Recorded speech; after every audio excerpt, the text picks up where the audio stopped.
Sweet shirt, bro. Oh, thanks. In-N-Out burger, huh? Yeah. Where'd you get it? In-N-Out burger? Right. Yeah. It's pretty sweet. Yeah, you already said that. Oh, Me too. Oh, thanks. In-N-Out burger, huh? Yeah. Where'd you get it? In-N-Out burger? Right. Yeah. It's pretty sweet. Yeah, you already said that. Oh, Me too. sweet shirt, bro. And t-shirts. Yeah. And personal space. Yeah. Wait, what? Well, you're kind of crowding me here, bro. Oh, I'm sorry. You know, the burgers, they just get me a little... Oh, yeah. Okay, back off just a little. That's what I have 60th anniversary t-shirts are here. Get yours at an In-N-Out burger near you or at InNOut.com.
And welcome into a beautiful Friday night set for high school football in Fort Worth, Texas. We are at Paul M. Galvin Field, Herman Clark Stadium. And guys, deja vu for me. It's been about 33 years since I played on this field, and it wasn't a good memory when I left it. But needless to say, we are back in the Colleyville Heritage Panthers.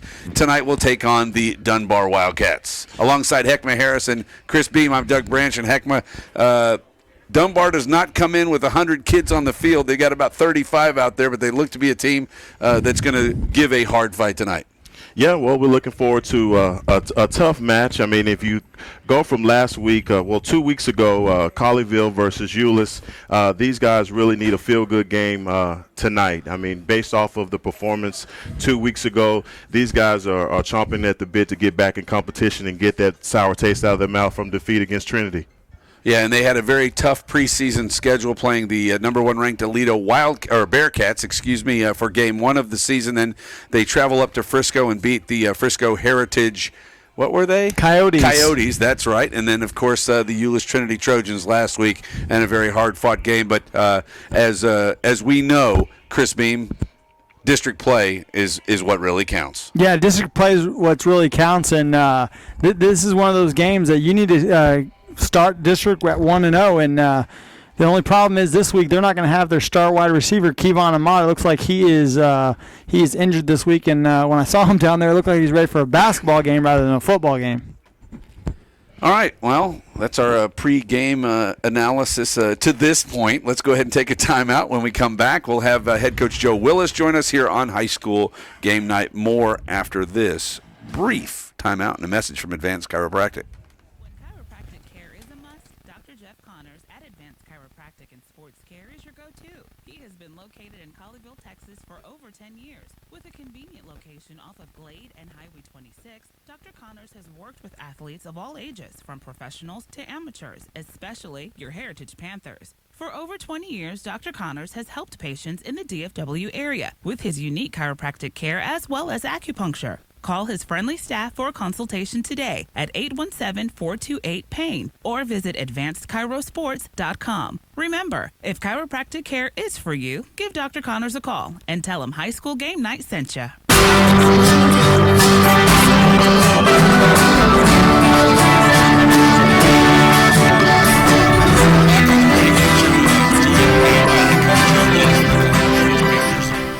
Coach Willis, a week to recover, an off week for this team. There wasn't a lot of injuries, but it never hurts to have a little bit of time off in the middle of the season. Well, it doesn't, and of course we didn't take any time off. We got after it pretty good in the last 2 weeks, but we're healed up. We're in pretty good shape right now.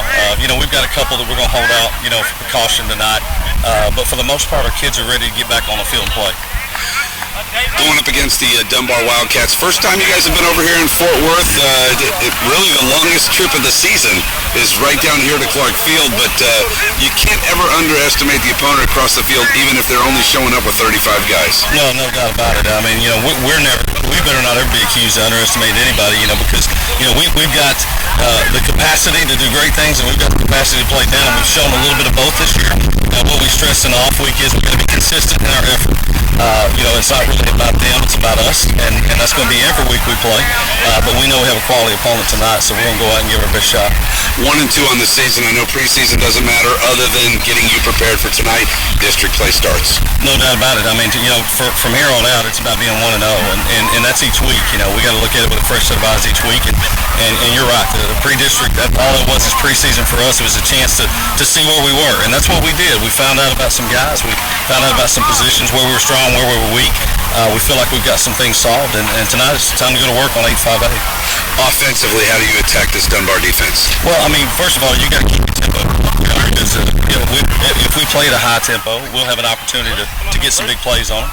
They're going to try to run a lot of stunt game. In order to run a lot of stunt game, you got to get those signals in and get it communicated. So we want to go fast tonight. We want to control the line of scrimmage, just like always. Got to be able to run the ball.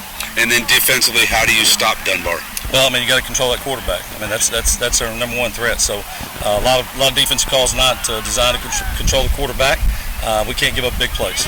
Anything different we can look for from Colleyville tonight? Well, hopefully we're not going to have any mistakes. That's the thing. We worked on eliminating the mistakes offensively and defensively. So, we want to come out and play a clean game, no turnovers and no bust.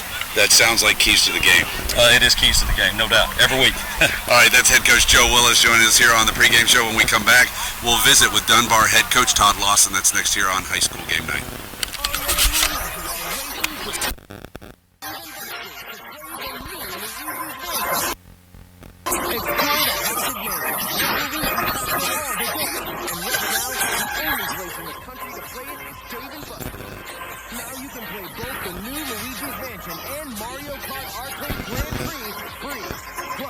New food, awesome new drinks.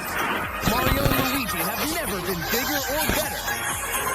Only at Dave & Buster's.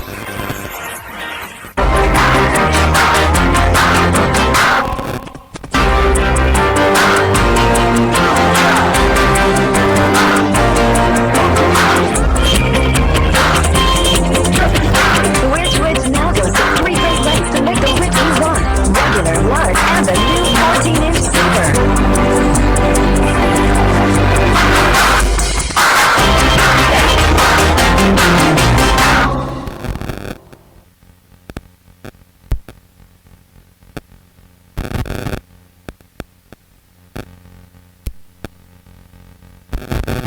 Back on the pregame show now, joined by Dunbar Wildcat head coach Todd Lawson. And coach, you come into this game, I know, with not the best preseason record, but to throw all the records out the window, it's district play. Oh yeah, this money time now. So we really been banged up, so we're getting healthy. We got a few of the guys back, so we'll see what happens.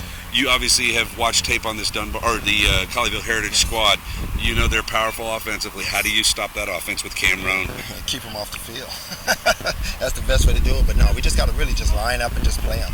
Try not to try not to give up big plays and things like that. So just try to hopefully we can just make them just plot down the field. Your quarterback has been a stellar player for you. What does he have to do tonight to get your offense in the end zone? He just got to go with his reads and just take what the defense gives him. Give me your keys to get the victory tonight for Dunbar.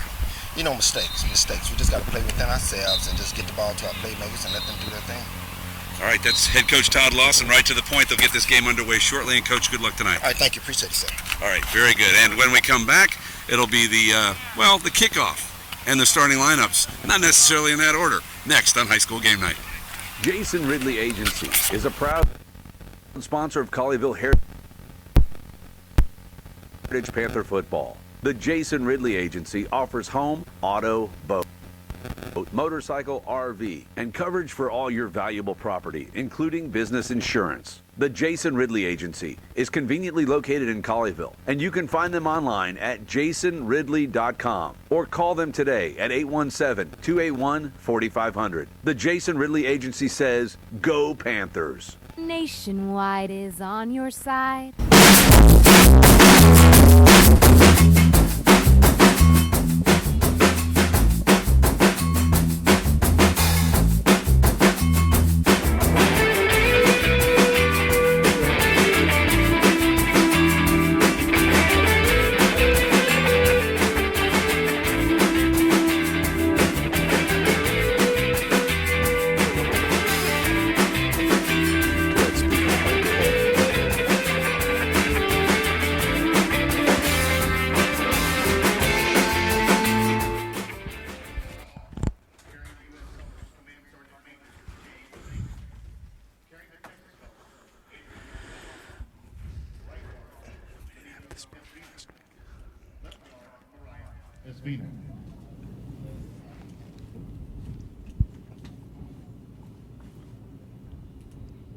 Ladies and gentlemen, remind you to stay standing at attention until the colors have been retired from the playing surface after the playing of our national anthem.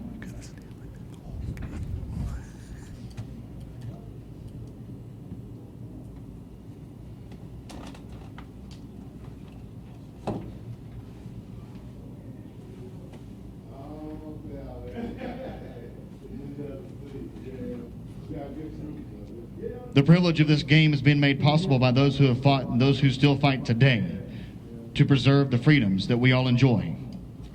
And now, in honor of America and Americans around the globe, the Dunbar High School Band, under the direction of Mr. Roan, will perform our national anthem.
National anthem presented here at Herman Clark Stadium, Paul M. Galvin Field in South Fort Worth, Texas. Alongside Chris Beam, Heckma Harrison, I'm Doug Branch, and gentlemen, tonight the Colleyville Heritage Panthers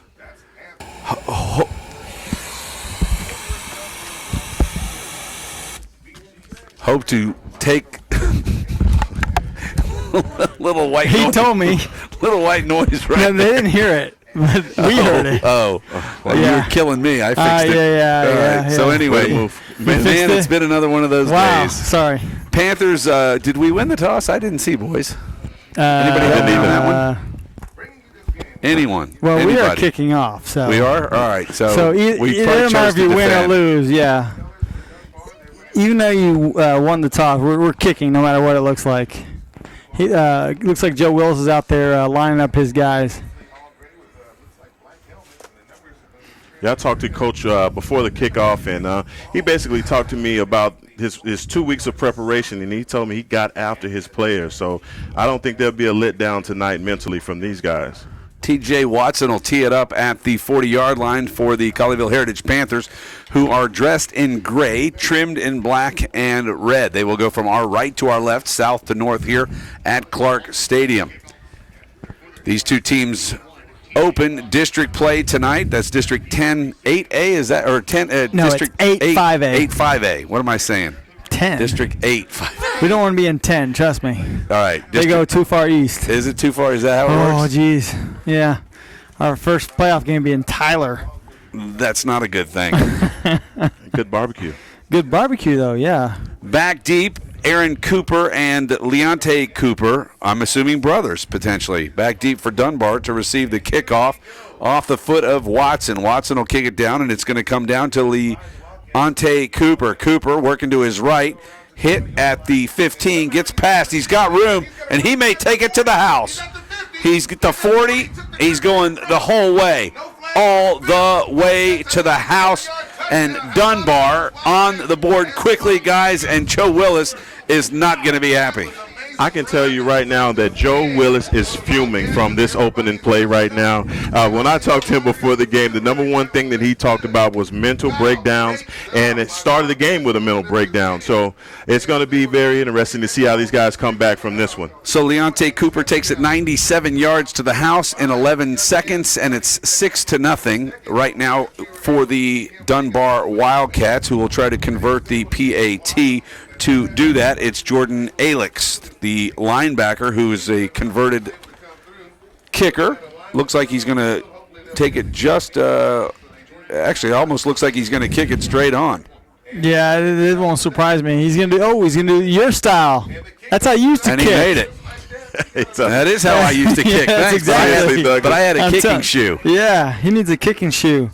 A couple years ago, we watched a school that we played. Remember the guy used to tie his shoe back? Oh yeah, that was Charlie up at Oklahoma State. He used to do that. Yeah, but there's one. There was a game we did last year where the kicker would take his shoe and he would tie it all the way back to like his leg, so it made it flat. So when he kicked it, he was almost kicking it with the bottom of his foot. Really? It was crazy. I was like, "What is he doing?" Oh, there's his kicking I shoe. used to do that also.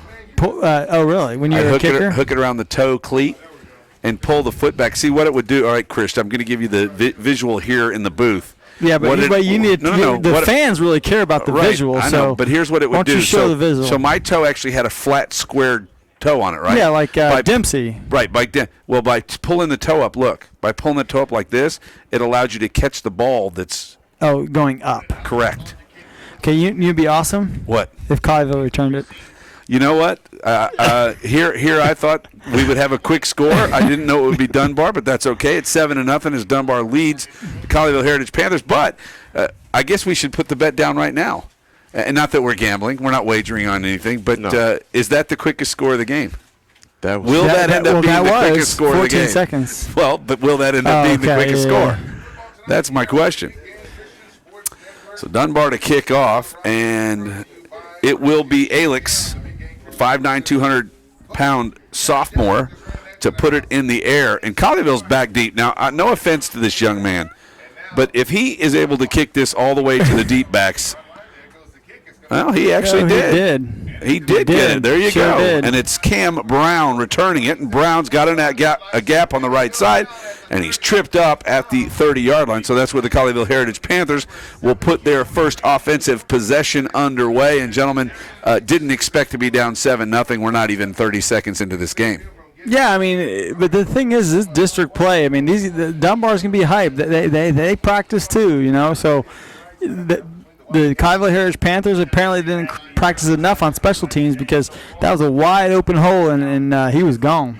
Yeah, I mean, special teams is basically man on man, so someone missed an assignment on that play. Maybe 11 of them missed an assignment? I'm sure. Tackle the guy with the football. Handoff, Ortiz going right, gets to 30, cuts back to his left to the 35, to the 40, and down at the 41-yard line. That'll be a Colleyville Heritage Panther. First down. All right, let's go. Let's go. Spotted at the 41-yard line. Colleyville right back to the line of scrimmage without the services of Kevon Ahmad and Javon Thornton tonight. Snap back, direct snap, goes right to Allen. Allen will spin forward for 4 yards, almost out to the 45-yard line. It'll be 2nd down and 6 for the Panthers. Yeah, the Panthers are going with a no-huddle offense right now, man. These guys really want to pick up the pace on Dunbar right now. Connor Cole out to the far or to the near side as there's 2 receivers there as I keep fighting with the ants that are in front of me. 2 receivers, and they stack them, Chris. We have not seen this formation. No, we haven't seen it all year. It's a stack formation, both sides. Brown and Allen to the high side. Cole and Connor Carr to the near side.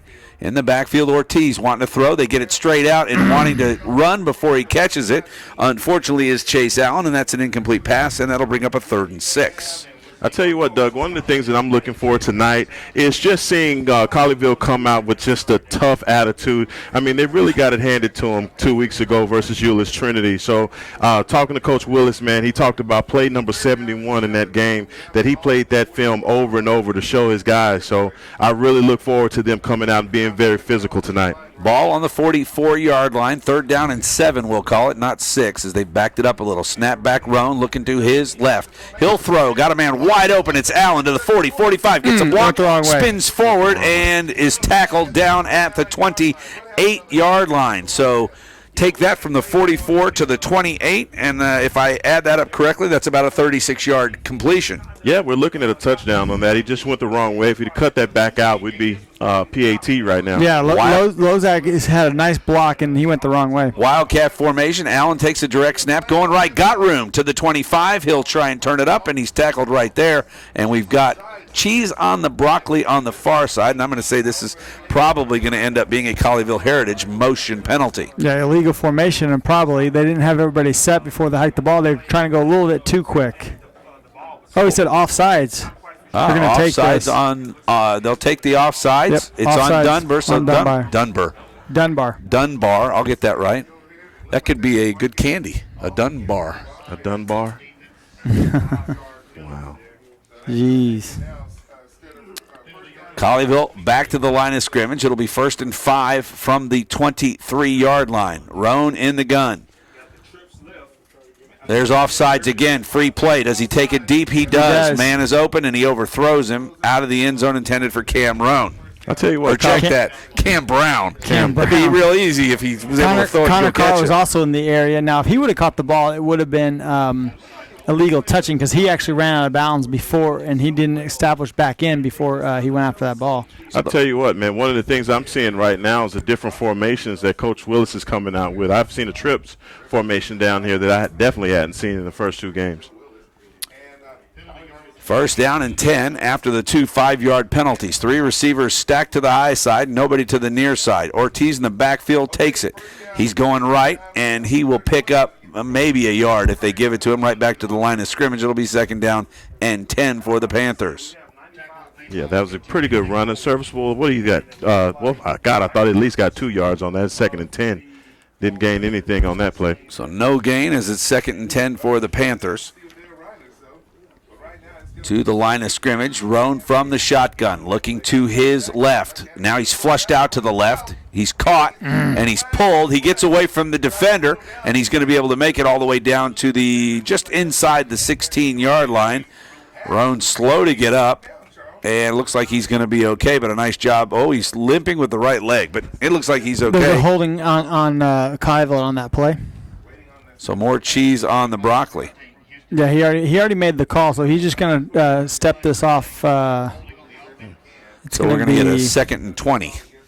15, I believe. Oh, no, Oh. 20. You're right. You're They're going to take it from the previous spot. Previous spot. I'll tell you what, guys, not a good sign seeing Cam Roan limping like that after the play. Looked like a little bit of a horse collar there. So Roan from the shotgun, motion Cole to the top side, hands it off inside to Ortiz. He's got a lot of room. Ortiz to the 20, to the 15, and buried there by 3 Dunbar defenders, but very quickly gets a bunch of yards right back, and it'll be a manageable 3rd down and 6 for Colleyville, but we have another flag. Apparently the official on the far side cannot keep his flag in his pocket. He must have a hole. There's a lot of activity going on. I think it's offsides on Dunbar again, so apparently he has a little bit of a beef with Cameron Burton, who's the left defensive end for Dunbar, because he keeps being offsides apparently on that side. So Joe Willis takes the gain instead of the penalty. It was a difference in 8 yards and a down. We'll see how that works out for the Panthers. Roan in the backfield from the shotgun. Motion coming this way is Cole. Snap back, Ortiz fake, throwing wrong route. Cam Brown ran a false start, looks like. Well, then they're lucky if they get that, because Brown ran an 8-yard in route, and Cam Roan throw it to the corner. He did a post route. False start on Colleyville. It was definitely a post route. Yeah. What Ekman said. Now, what is it when you go to the back corner? But I think what he did fade route. Fade route. Yeah, that's what I meant to say. But the thing is, when he hiked the ball, he saw the flags go up, so he just tossed it. Ah, gotcha. So he thought it may have been offsides. So that's probably why he threw it to that corner, because he's hoping that Cam was going to go, but it was a false start on Colleyville. So Brown's to the high side. To the near side, it's Allen and Carr. Motion from Connor Cole. Wanting to throw over the middle, and no, didn't get his hands up in time, Cam Brown. Guys, there's another flag over there on the right side. This is getting a little out of hand. That's now 6 flags from the same official, and I believe he's got an offside again. So Dunbar has been challenged by the vertical white line. Oh, my goodness. He's Offsides. like, the coaching staff for Dunbar's like, are you kidding me? Stay on sides. Yeah, that's a little ridiculous. Well, Coach Todd Lawson is out past the numbers as I'm not sure what he's saying to the kids, but let's just say stay on side is probably part of it. Stay on sides, please. Yeah, he's pulling that guy out of the okay, game so the line of scrimmage right now is third down at the 15. They've got to get inside the 8. Wanting to throw over the middle, and no, he missed it. Oh, just misses. Number 44 hit Cameron a little bit late. Richard Jones. So another penalty? Yeah, another penalty. He hit Cameron late. So this is going to be a 15-yard. Actually, probably, let's see, they're on the 15, so this is going to be half the distance to the goal. And when Richard Jones hits you, you're going to know it. 6 foot 280. Yeah. Yeah, well, he put a wallop on him. Yep, there it is. Basically, at the end of the play, I didn't think that was that, you know. And Roan is limping heavily on the right leg, but he's staying in the game. One thing I know about Cam Roan, they're not going to be able to take him out of this game. Yeah, right, district game. Are you kidding me? And it looks like it's more of a foot than a knee. But back to the line of scrimmage, Colleyville, 1st and goal from the 6. Official's going to hold it. You got the official on the far side backing the kids up. Watch, he's going to give them a penalty. He's giving everyone else one. Why wait? Colleyville in the gun. Handoff inside to Ortiz. Hits the 5, and he's wrangled down right there at the 5-yard line. Maybe a yard gain. It'll be 2nd and 5 from the 5. Hey, guys, that was a flagless play. Wow. It's true. You're treading on water here. I wouldn't say that 3 times fast. Or they'll throw another flag while you're saying it. 2 receivers to the near side. Motion from Allen going right. They'll hand it to Allen, jet sweep. And Allen is going to be tackled for a loss. Just go and a down. nice place there by number 28, Jordan Alix, the linebacker, kicker, all-everything player. Hey, Jordan read that perfectly, man. He was not going to let that guy get outside of him. Held contained and made a solid tackle. 3rd down and goal. Ball spotted now back at the 8-yard line. From the shotgun, Roan. Motion out of the backfield, Ortiz. Throws over the middle and behind the receiver, Carr. And it'll be 4th down. We'll have to see if Coach Joe Willis decides to go for this or he sends on the field goal unit. Nobody's moving on the sideline, so they must be going for it. 3rd and 8. Or check that, 4th and 8. Looks like now they're we have kicking. movement. That's and some movement. TJ Watson will He is hurt. Look at him. He enter left the off field. the field. Yeah, It looked like he had got it. The defender got inside of his shoulder pad on that play where he was scrambling there about 4 plays back, and he was trying to wrestle away from the guy, and he, must have been an ankle. Yeah, Cameron's limping off the field right now, and we'll see if he's getting his tended on the sidelines by a trainer. Snap back, kick is up and long enough and true enough. So Colleyville's able to come back after the kickoff return that went to the house for Dunbar on the opening kickoff. They put 3 points on the board and cut into the Dunbar Wildcat lead 7-3. We'll take a timeout and be back more. 7:58 to play here in quarter number 1 alongside Chris Beam, Heckma Harrison. I'm Doug Branch, back with more after this message from Century 21.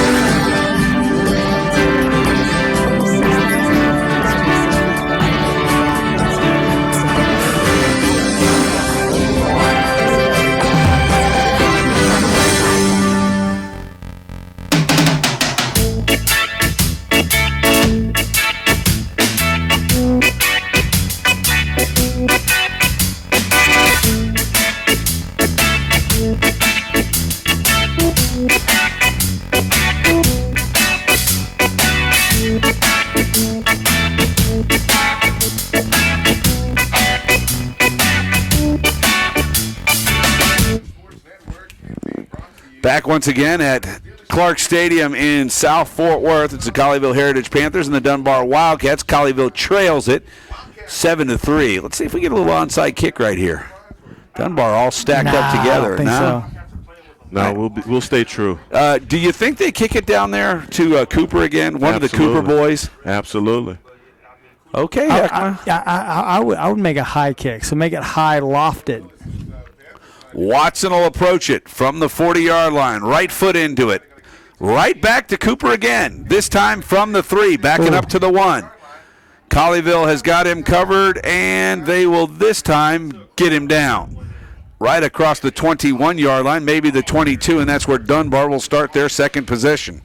Hey, guys, you know what? Hey, I can't, I keep going back to the game that these guys played against Euless Trinity, but I just can't help it, man. It was a physical contest, and they literally got out-physicaled, So I want to see this defense play alignment, assignment, and contain these guys and be tough in district play. This is very important that they come out and really, make some plays for their offense, especially with Cameron looking like he's hurt right now. Yeah, I'd definitely like to see what this offense does because, or this defense does because we haven't seen them yet. And I'm not really 100% sure exactly what Dunbar runs, but they were tested last week. Quarterback back to throw, throws at left-hand side. Cooper hits his man. He gets onto the inside, then back out to the outside, and he's buried there by the Panther defense after a 7-yard gain. It'll be second down and a long 3. I should have just said spread because everybody. Yeah, everybody that would have been a good guess. Except Trinity runs spread. Trinity does not run a spread. That's for sure. Chris, that was something else. That's a shot in the dark. Yeah, definitely. What a physical game. Snap back, handoff coming right. Wow. It's a running back. He's got the corner. There's a block in the back. I don't know if a flag was thrown. And it looks like the ball may have hit the turf. No, and no fumble it did not. No. Ball did not go down on the turf, and that was a nice run by number 32. And I'd love to give him credit, but they don't have a 32 on the roster. Yeah, they did. Willie Evans. 32, Willie Evans. You see a 32. Where is 32? He's on the left side. Willie Evans, running back, 5'6", 155. I don't have a 32. I've got one. Well, I got the wrong. There we go. I'm going to switch to the one that's got an ant on it. That must be Willie's cousin. There he is. Dead ant. Dead ant. Dead ant. Wait, it's not a dead. It's an ant. Wow. Around the left-hand side, I'm going to say it was that same guy. Nope, it was not. Number 5, that would be Nakia Cox. And the ant is still alive. Nakia. You like that? That's funny. Like that. Did I say it right? Nakia? You Not did. Nokia, but Nakia. Nakia. Second down. 9 yards for Dunbar. They've got to get all the way across midfield to the 48 of Colleyville. Cooper in the backfield. wants to throw, getting pressure up the middle. good I'm not run. sure this is the guy you want to Oh. send out the side. No. And he swallowed up. Nice defensive play on the far side, and I believe that was Matthew Herrera. I tell you what, Dunbar's come out with some really good formations. They set that play up pretty good. The quarterback just didn't see it on this right side, but he had a guy wide open out here in the flat. Dunbar 0-3 on the season, but folks, do not let you be fooled by that. They've got some beef up front. Yeah, Offensive plenty. line has got some some girth to them. Yeah, those some beefy guys. Center turns around to get the call from the shotgun. Cooper snaps back, looking to his right. Oh, a big chop block up front. He'll throw. Has a man and can't hit him. Through the hands of the intended receiver, Nikia Cox, and I believe that'll bring up a 4th down. Yeah, it was a busted play, man. He hits 2 receivers and 3 defenders in the same area. Luckily, that wasn't – well, unfortunately, we were not able to get an interception on that play. Yeah, Sage Hev, if he would have turned around, it went almost hit him in the chest. Yeah, hit him on the hip. I mean, seriously. Yeah, I mean, it hit him exactly. So the offense will step off the field. Punt team on for the Wildcats. Back to kick it is their kicker, Jordan Alix. Back deep for Colleyville, it's Cam Brown. Snap back is good. Kick is off. All right, Brown, let's make a play. Brown is retreating. It bounces and goes the other direction. Does it touch anybody? I guess not. And Dunbar will down it at the 35-yard line. Up, we've got a penalty. They did not get it off in time. Yeah, delay a game. Delay a game. I saw the back judge called delay, but he wasn't really he wasn't like being aggressive with his call, if you know what I mean. A lot of times those back judges, they tell them, you get delay, you need to aggressive, come in there, delay a game. More flags than points here in quarter number 1 at Clark Stadium in Fort Worth. It's Dunbar and Colleyville. Yeah, back to kick again, Alix.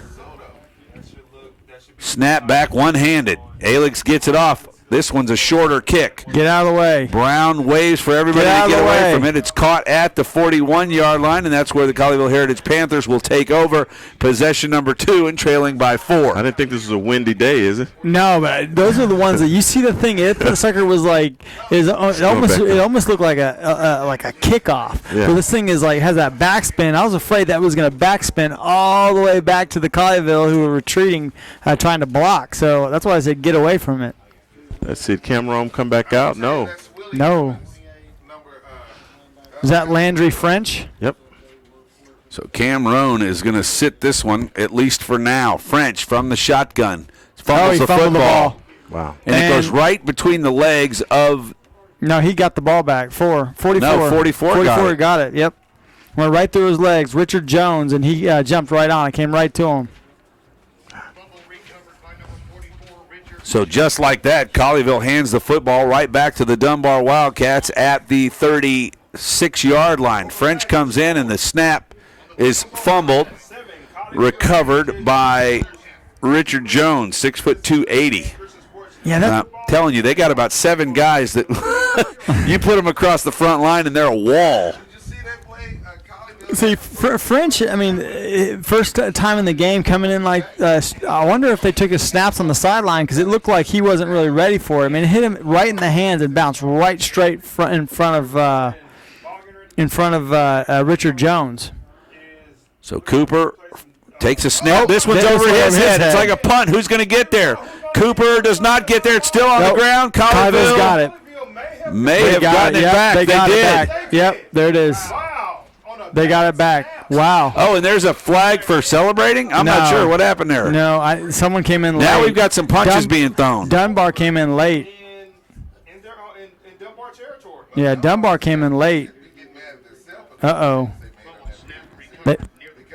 Yeah, that thing, I don't know. Let's see who got it. We do have a penalty flag, and guess who threw it? The right judge. The far side judge. It's the head linesman on the far side that's got a... I'll tell you what, they must be paying him by how many flags he throws. I want to know what this is going to be because he came, whoever it was came in way late, and that's when that flag came in. Yeah, on a play like that, everybody's in. It's a scrum. You know, guys are going for the ball, so it'd definitely be interesting what they call right here. I mean, everybody looked like they were trying to get that fumble. Dunbar's head coach is pretty much in the middle of the field, to be honest with you. Nope, that's not the head coach. Just FYI. But is they it? do have a coach out there, and now he's back. That wasn't the head coach. Nope. Man, then you need to make sure that guy gets. Guys, I'm wondering right now, with Cam Rome being injured, Kevon Ahmad out, this is really going to test the intestinal fortitude of your team, right? Well, and they're going to have to rise to the occasion. I wonder if they brought Kevon Ahmad's gear. Yeah. He's out. He and Thornton may suit up before the game's over. Oh, he got ejected. Someone got ejected.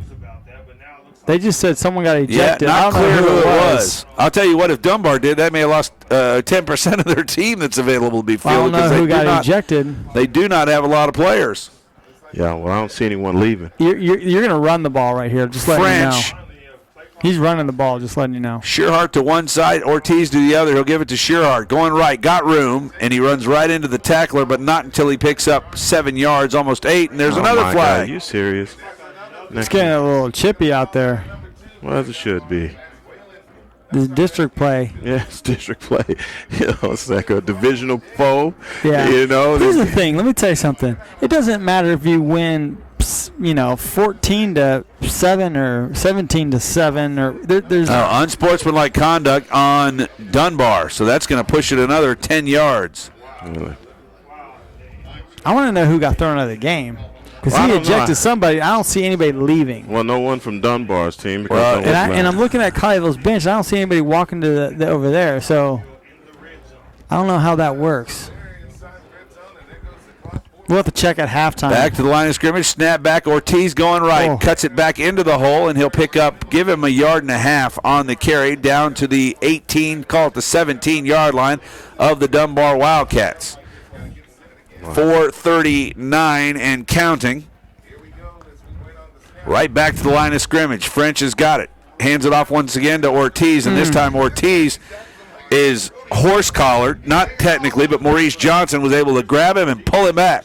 Yeah, he was waiting on him. I mean, right now Dunbar is pretty much putting up a fight up front. They're taking it to the offensive line. So these guys, if they're going to run anything, they're really going to have to compete against these guys because they're definitely bringing the fight to them. See, I think that play actually, he needed to pull that one. You know what I'm saying? The defensive end crashed down, and that's when you have to pull it. A young quarterback, he wants to give it up.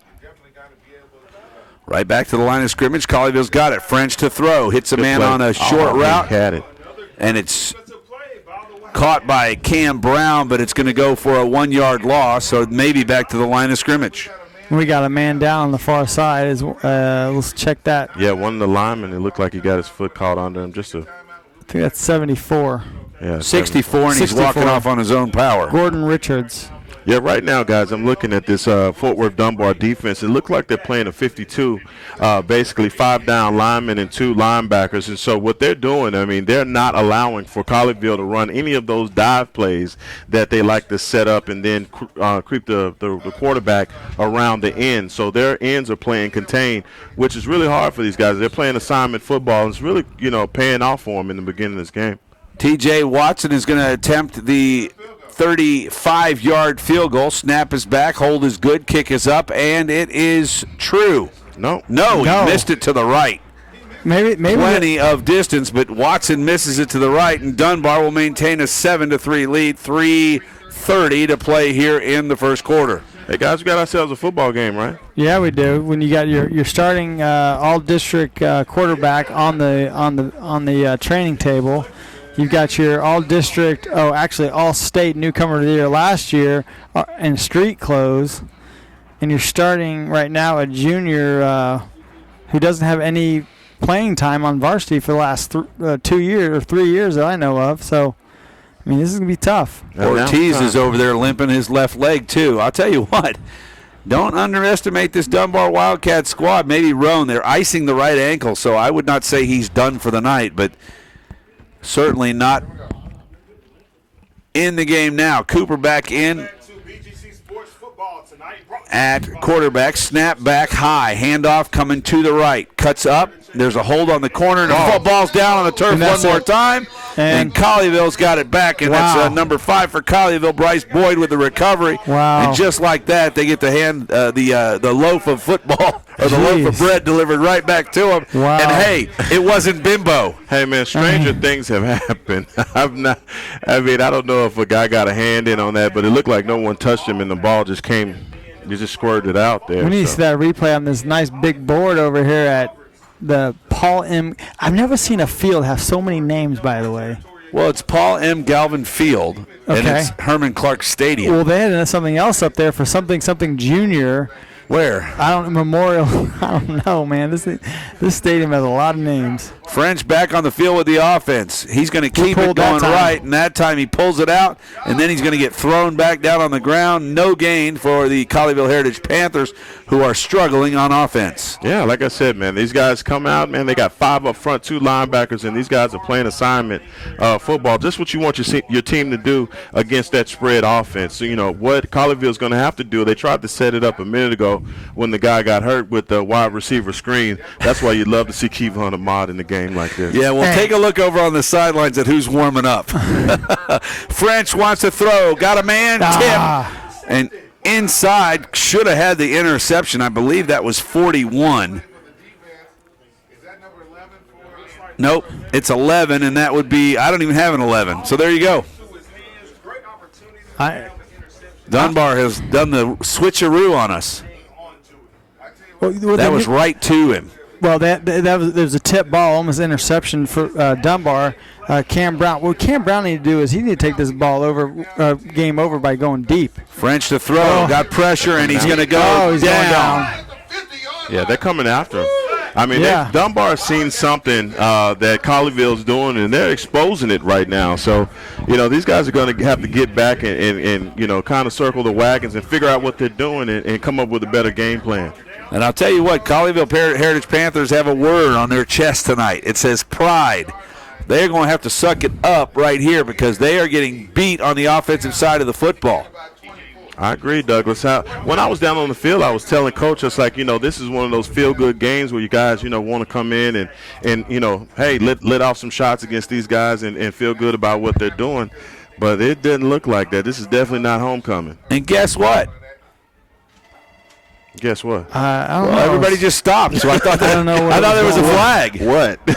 I don't know. Everybody just stopped, and he still punted the ball. We but I don't got know. illegal motion on Colleyville. Oh, how about that? I guess the ball was in motion. I guess. So that'll back him up 5 and give him a little bit more room to try and kick the football. Don't make it too good. I thought they were going to run the ball tonight, but my gosh. Brian Wilson is back deep, 6'1", 192 for Dunbar. I'll tell you what, they got some big fellas. Oh, yeah. You see they have 35 guys, man. 20 of them are huge. Well, they may only have 20. Here's a kick. This guy better call fair catch. Oh, it's going to be buried one. inside if they can stop it. Don't go in the end zone. He's standing on the line. Doesn't matter. Give it to him? Doesn't matter.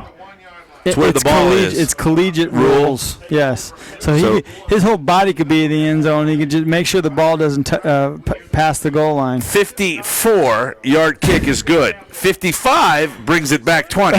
Yeah. This was 54. We'll take a break and be back. 1:53 to go in the quarter. Dunbar will have the football when we return on high school game night after this quick message from, well, let's talk to the folks from Frost Bank. With our bank year after year, which means 9% down. Some months, some changes will no longer be with us. But a few leave because we could have done something better. So we need to stop pushing, refine, retool, refuel, tweaking, thinking, and bending. It's time for things forward. It's a lot of work for us to keep customers towards go with it.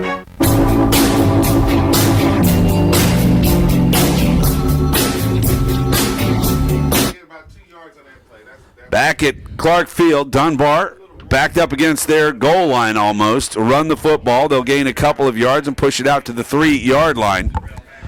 Alongside Chris Beam and Heckma Harrison, I'm Doug Branch.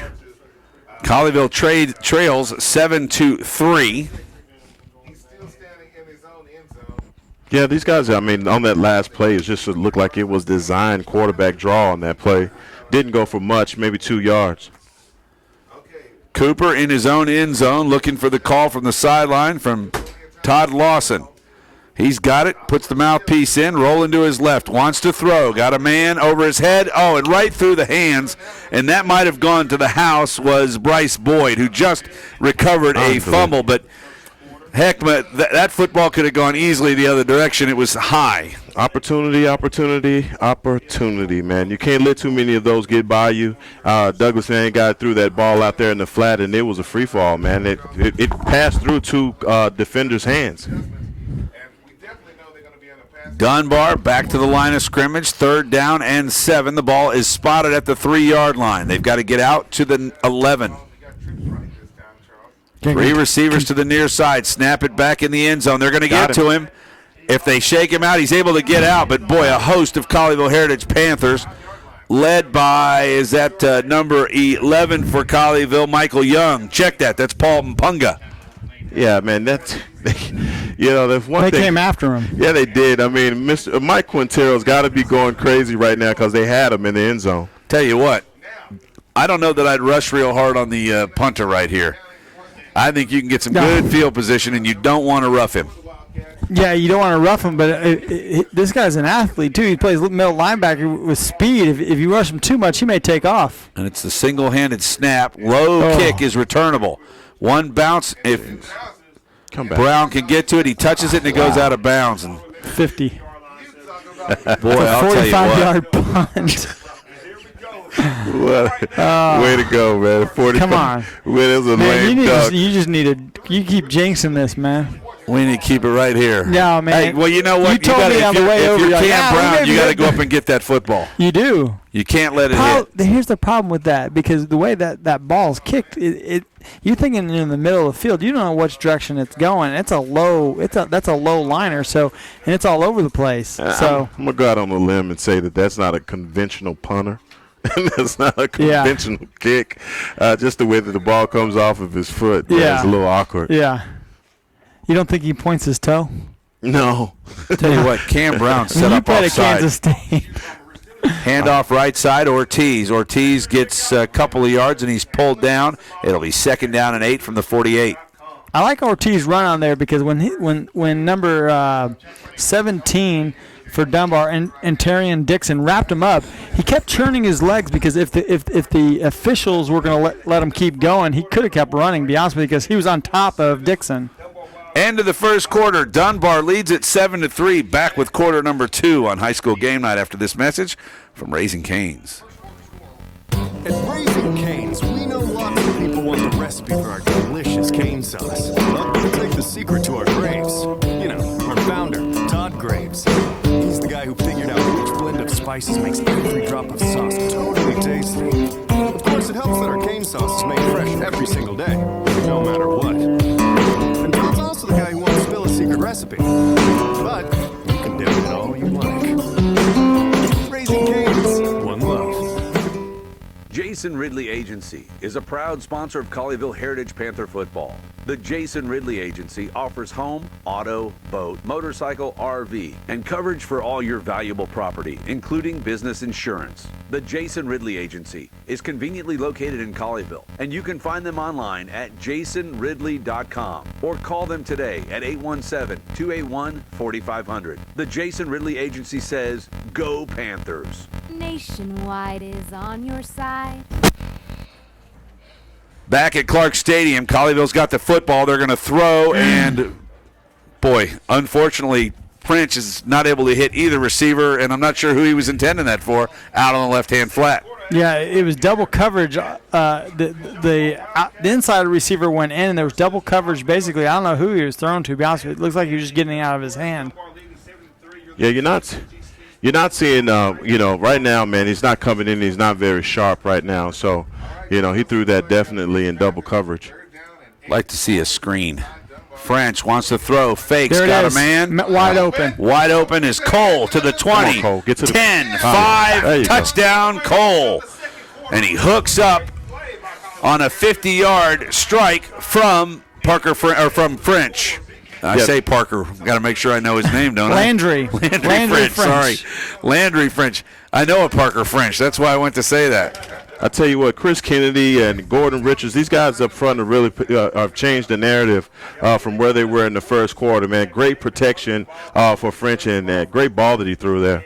Watson to try to convert the PAT and give Colleyville their first lead, and it is good. So Panthers now lead it 10-7, and I don't think any one of us would have bet that Colleyville would not lead till the first play or the second play of the second quarter. You know, anything can happen with this team. I've learned to expect nothing when I get to the stadium, and just, you know, because I tell you what, man, after the learned to expect nothing. No, I have. I mean, you never know. You never know. I mean, like after the Alito game, I'm like, yeah, man, exactly. After the Alito game, I'm like, man, this team's gonna be good. Could be real good. Absolutely. And you come back against Frisco, and you know you hand it to them, and that's a game that you think that they're just going to run away with it, and they kind of let Frisco hang around all the way to the fourth quarter. And hey, last week, man, I don't know. But this week, I mean, the only Dunbar Wildcat score is off of a kickoff return. So I mean, obviously the defense has been playing pretty well for the time being. Let's be fair also. They haven't been really good with the bread either. That's right. They've been coughing up the foam bread on a loaf bit. of bread. Yeah. So Dunbar will get it. Sorry about that. Heck, go ahead. No, I think what Dunbar on that one play, that was just kind of a flukish fumble from the running back there. And then, you know, the guy just pretty much just snapped the ball over his head. So, I mean, Colleyville's definitely gotten some breaks, and they've missed some opportunities too. The law firm of Cooper and Cooper back deep for the Wildcats to kick it off. T.J. Watson. Ball is spotted at the 40. Panthers will go now from our left to right as we have switched ends for quarter number 2. 11:47 to go in the half. And the Panthers lead it 10-7. Not the score we might have expected when we arrived here tonight, but then again, we didn't know Kevon Ahmad and Jervon Thornton would not play in this game. And, of course, now Cam Rohn out. So it all on the shoulders of Landry French. Not even sure who the third-string quarterback would be for the Colleyville Heritage Panthers. Yeah, French, I mean, obviously, I know. French has gotten a lot of practice, I'm sure, throughout the week. You know, Coach Willis seems like a guy that prepares all of his players for anything, you know, and don't just send the guy in cold turkey. So that last ball he threw was right on the money. It looked good. Go ahead, Chris. No, I was going to say, you just snap it to Ortiz, and he just runs the ball. There you go. Come on. Just run the Wildcat against exactly, the Wildcats. Yeah. Short kickoff, and it's going to go down into the hands of number 45, and that's Damianta Houston. Is that how you'd say that? Damianta Houston, yeah. Is that, I'm deferring to your eloquence there. Damiante Houston. So he runs it back to the 33, and that's where the Dunbar Wildcats will start their first offensive possession here in the second quarter. Or you can always just say D. Houston. Damianta. Damianta? Just leave it alone. Damianta. Just leave it alone. All right, whatever. Hey, I'd rather say that than all those Trinity names. That's true. Muiasatopo Fapalupu. Snap back. They're going to run it. Coming right. Colleyville's got a bead. Oh, there's a chop block on the inside. And run out of bounds at the 43-yard line is the running back, Nakia Cox. I tell you what, Nakia took that thing flat, man, and that was just pure athletic ability around that corner. It was stopped in the backfield, but he just ran away from everybody. Tell you what, Bryce Boyd got flipped with a block coming from the right-hand side as they cracked down on him. And that was enough for a first down for the Panthers out to the 43. They'll have the ball there. As we're into the quarter number 2, Colleyville leads it. Snap back Cooper. He's not even going to throw. Gets away up the middle. This is the guy who ran it to the house on the opening kickoff, and another 13-yard gain and a Wildcat first down. Yeah, Leonte has got some move. You could tell, man, once he took that ball down and decided to go, he was on the go immediately. A little shake in that jello. Yeah, a lot. A lot of shake in that jello. He moving. Yeah, he moving. He has a little hip and shake when he's running the ball. They say, Chris, he moving. He moving. Back to the line of scrimmage, down to the 43-yard line. Wildcats have it. Snap back, shotgun. Snap. Wants to throw. Covered, and a nice play there. And that's number 3, Thomas Chapman, from his defensive line position. Comes in and stops the quarterback and throws him for a 3-yard loss. Give the sack to Chapman. That was a very nice business decision, because if he would have thrown that ball, Gage Johnson was probably going to take it to the house, because he was waiting. Please throw this ball. Please throw this ball. And he looked. He's like, nah, I'm not going to throw it. I'll just take the sack. I tell you what, man, Colleyville needs a break like that. This defense needs something like that. A turnover, interception, run it back to the house, man. They need that for their confidence. 3 receivers to the far side. Snap back up the middle and right there. What a nice play. That's number 44 for Colleyville, Nick Clark, who comes right up the middle. And there was a fumble? Yeah, when he hit him, he stripped the ball, and he had the ball when he got out. He hit him so hard that he dropped the ball. That was number 44, Nick Clark. Yeah, Nick Clark. Really nice play by Nick Clark. As soon as he hit him, that ball basically went into Nick Clark's arms, and he fell out and showed it to the referee, and the referee turned and pointed the other way. Yeah, I don't really even think it was kind of a bam-bam kind of play, because he was handing the ball off. Wow, look at this. Coach Todd Lawson is out almost to the hash marks. Is there a timeout? No. Is there? He must have called timeout. Did he burn one? I don't know. I mean, he's way out there. Holy cow. I don't know that I've ever seen a coach. And now he's got another coach following him. Now he's farther out. Can he be out that far? I guess so. It's his field. He's the home team. He'd be careful, because he's about to get 15 yards. Yeah, but on that play, I mean, the defender was in the backfield He's still immediately. chirping. I know. Wow, he is. So I guess there's a timeout on the field. That's why he's able to go out that far. But Coach Todd Lawson is not happy. Well, Lawson's upset. I mean, it looked like the guy was offside, but he wasn't. He just fired off the ball and almost took the handoff. Yeah, I mean, he came up with a clean. It was clean. I mean, I don't understand. It looked clean from here. Colleyville has the football back. Lawson's a little closer than I am. Yeah. 2 receivers to the high side. Cam Brown to the near side. Handoff. Ortiz going left. Hits the 3 gap. He'll go for 3 yards across midfield to the 49. That's what I want to see.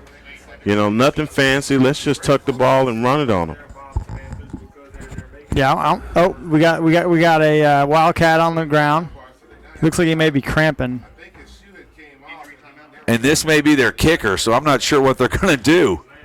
It looks like it is number 28, Jordan Alix. He is moving on the field. We'll take a timeout while they attend to him. Colleyville leads it 10-7, 9:48 to go here in quarter number 2 from Clark Field in Fort Worth, Texas. Back after this timeout and a message from Jason Ridley. Jason Ridley Agency is a proud sponsor of Colleyville Heritage Panther football. The Jason Ridley Agency offers home, auto, boat, motorcycle, RV, and coverage for all your valuable property, including business insurance. The Jason Ridley Agency is conveniently located in Colleyville, and you can find them online at jasonridley.com or call them today at 817-281-4500. The Jason Ridley Agency says, go Panthers. Nationwide is on your side. Mario and Luigi are racing to Dave & Buster's to play the new Luigi's Mansion.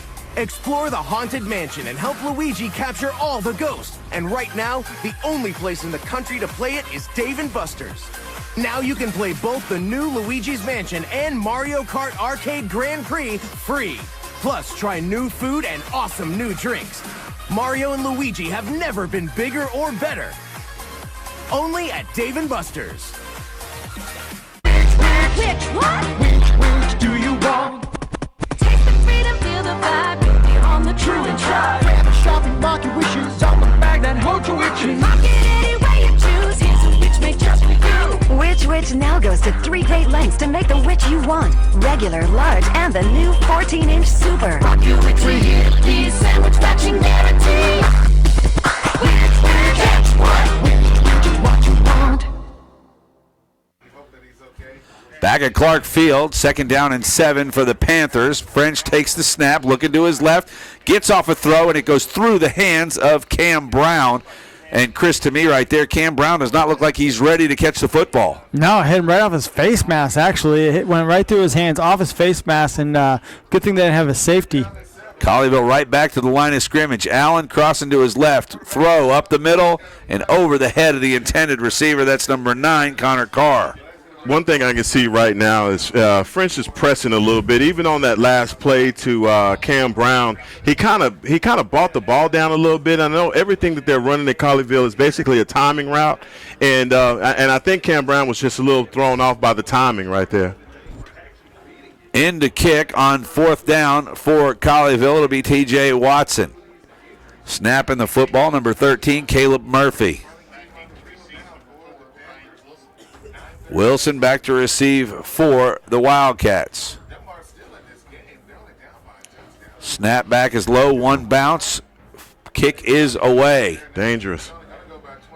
And it hits, and it's going to settle down right about the 27-yard line. It's picked up there by Sage Hebb, and that's where the Dunbar Wildcats will take over, having lost the services so far of their kicker, all-around defensive player, Jordan Alex, who is laying on the bench, and he continues to hold his hands up to his head, so I don't see him returning.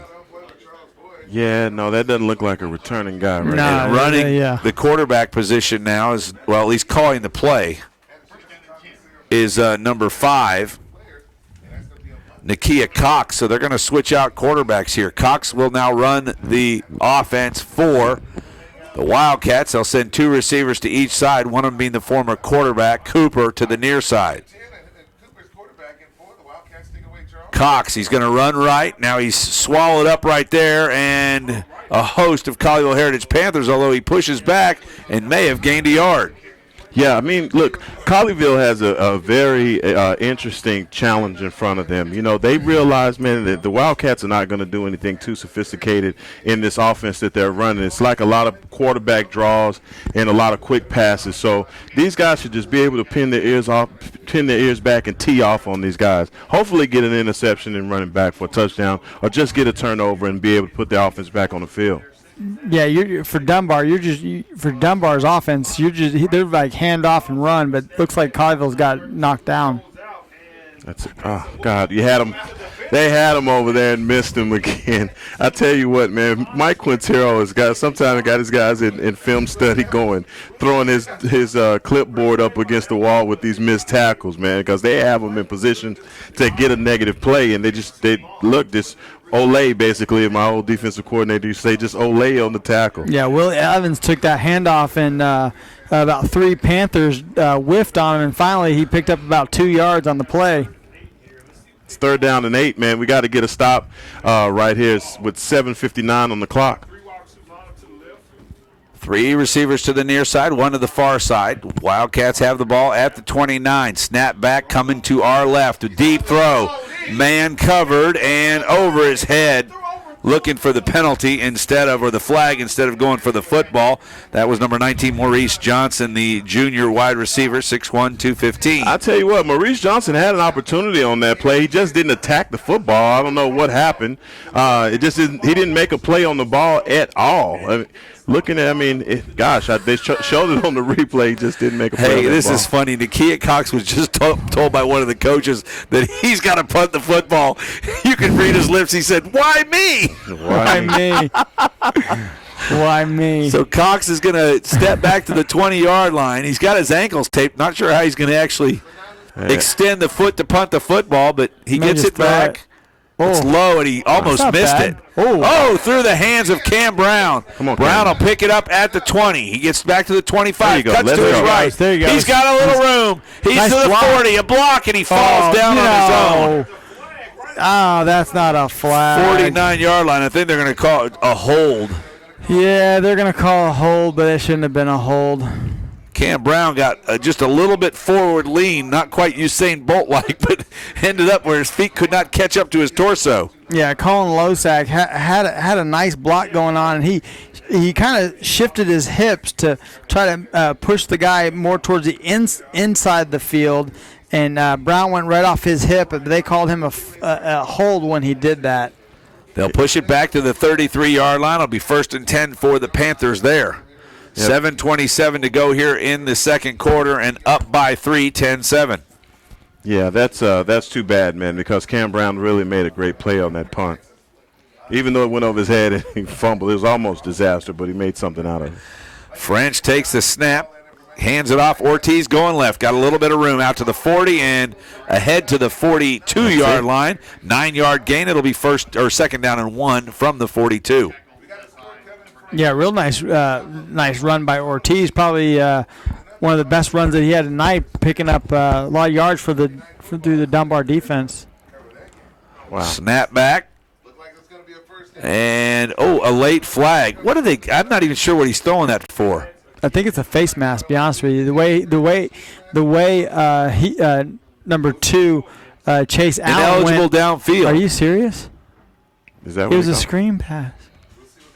Yeah, it was behind the line of scrimmage. I'll tell you what, I've never seen an umpire really in the middle of a play like that. Usually they're a bit of ways back, but not this guy, man. I thought he was going to make the tackle. He's like lining right next to the linebacker. He is a linebacker. So they when march you play it off. linebacker, you say, "Get the heck out of the way, please." And 7. If he's in my way, he gets knocked over. You don't do it on purpose. Back to the action. Handoff. Ortiz going left, and he'll pick up almost. He may put the football on the ground. He did not. Back to the original spot before the penalty, so it'll be 3rd and 1 from the 42. I come right back to Ortiz, man. Ortiz has been making some tough runs. Colleyville back to the line of scrimmage. I'll tell you what, they're lucky their center's not getting penalized because every time he moves the ball forward, and Ortiz is going to pick up 2, and that's enough.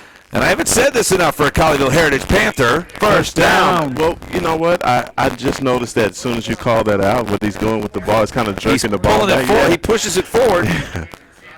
So I guess that's what those first 18 penalties was about, right? Yeah, he was actually lining him up offsides when he pushed that ball forward. We got trips right now. Colleyville from the gun.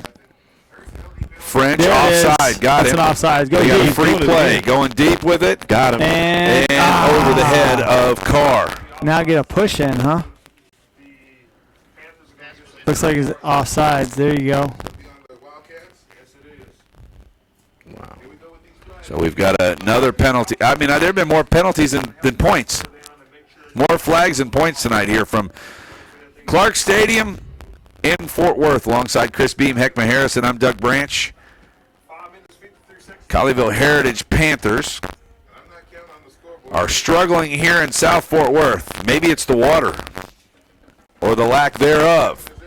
French hands off inside Ortiz, and Ortiz is running very tentative right now as he comes behind the line, but he's able to pick up a couple of yards, and it'll be 2nd down. Actually, it probably should be 3rd down, shouldn't it? No, second. First down. The first down was 2nd and 2. You're right. Yeah. Yeah, the first down was a false start. Or that picked up 5 with the penalty. Yep. Yeah. Across midfield, Colleyville with the football. French hands it off, and this time Ortiz gets spun down, and he'll go nowhere and loses about a yard. So it'll be 3rd down and 3 at the 49. Yeah, Coach Willis is setting this play up pretty nice. I'm looking at these slants. These guys are wide open already on them. I mean, they're just setting them up with this dive play. I look for them to come back to it. I mean, they had the wide receiver screen set up beautifully just a couple plays ago. There's that ball going forward again. Out of all the penalties, I'm surprised they don't call that. Well, he's allowed to take the ball and put it on its tip. Well, yeah, but he's moving it forward a good 8 inches. Here's a handoff right. Nice. And I believe that's Ortiz, and it is. Ortiz is able to go just enough to get a 1st down, and I mean maybe a football. I'll tell you what, man, these kids up front, Chris Kennedy and Andrew Iron, these guys are putting up a fight up front.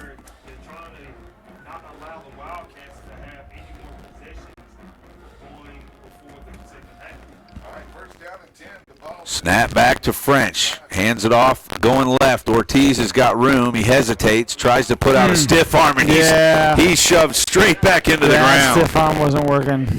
That was the anti-stiff. Yeah, that was not the stiff arm he wanted. No. No. No. Not quite. No, sir. That was not the stiff arm he was looking for. But Colleyville's coming out right now in twin formation. Strong right over here with 4 minutes left in the game. It looks like these guys are trying to set up another. Well, no, this is the Wildcats pass play. Got him again. Oh, my gosh.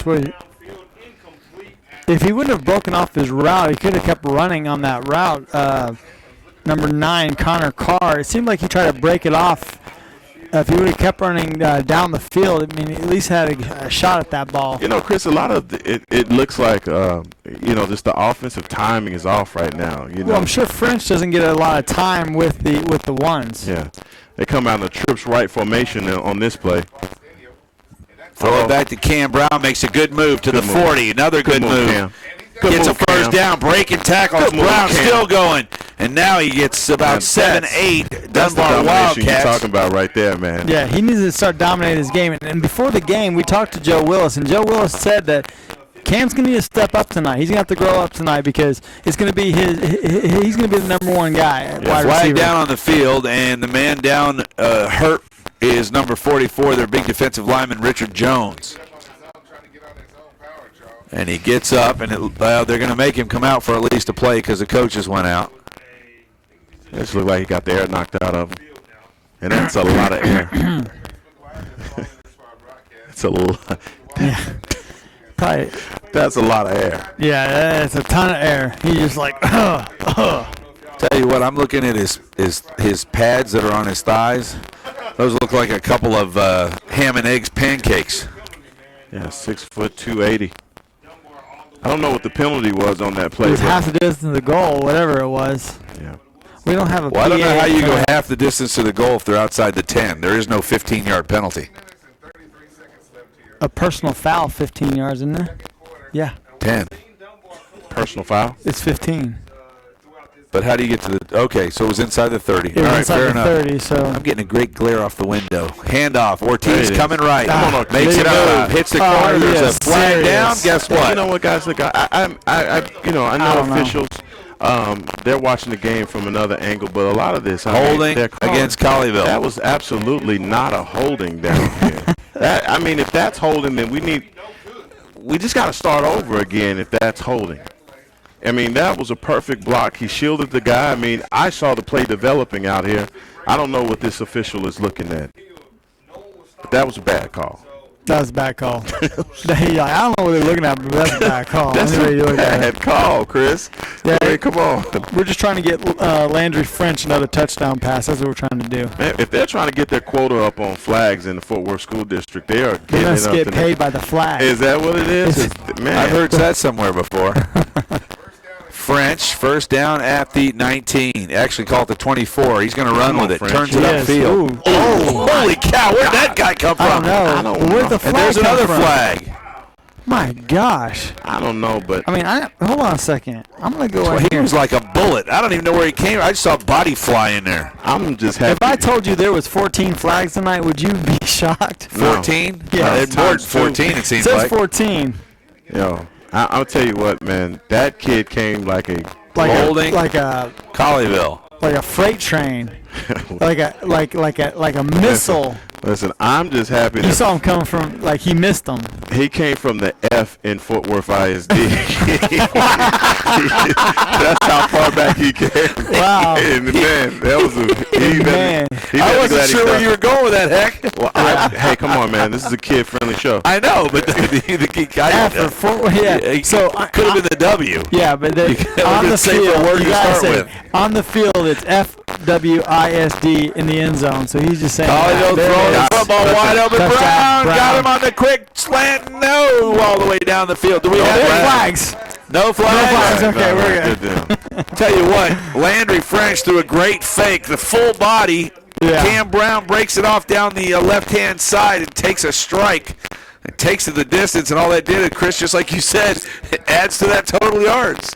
Yeah, that's all he wanted to do. He just want to add to his passing yards. And Landry French looked good on that play. Really good. Right, really nice fake. Cam Brown faked the blocking. And if you come up on Cam, he's so fast, he'll just fly right by you. Yeah, it was definitely a delay. It was definitely a delayed play on that. But again, when I was telling you earlier, they were setting that play up from, plays ago with the dive, and they kind of, pretty much froze the linebacker on that, pulled it right over their head, man. Touchdown, 6 points. Beautiful play.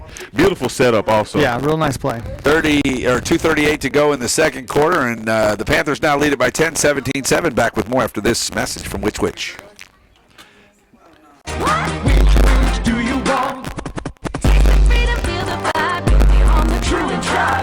Shopping, market wishes on the bag that hold you itching. Any way you choose, here's a Which made just for you. Which now goes to 3 great lengths to make the Which you want. Regular, large, and the new 14-inch Super. You a treat, the sandwich matching guarantee. Which catch what? Which you what you want?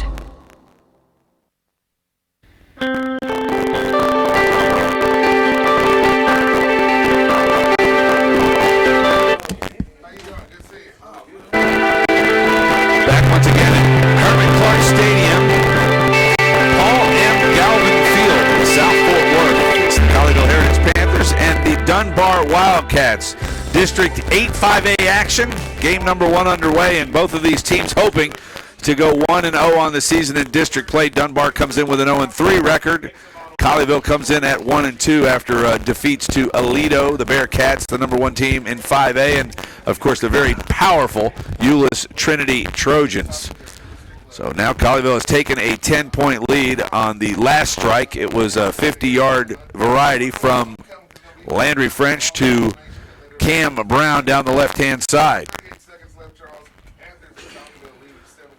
Kick is away. They'll send it all the way down left-hand side. That is Cooper. Cooper coming back to the left. Now he backs up, and old Colleyville swallows him up right there. Nice job by the kickoff team for Colleyville to hold him to about an 8-yard gain. And another flag? That was the flag. Didn't see it. What was it? So number one of the Dunbar players, number 20 on number 24 for Colleyville, ripped his helmet off and threw it straight in the air, and the referee saw it and threw the flag. So that's why he went running off.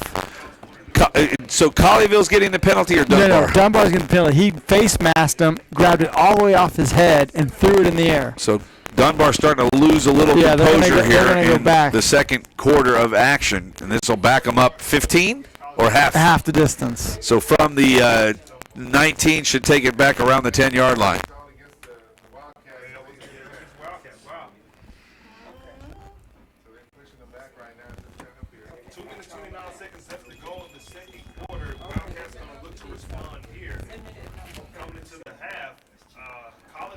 Dunbar pushed back to the 9-yard line.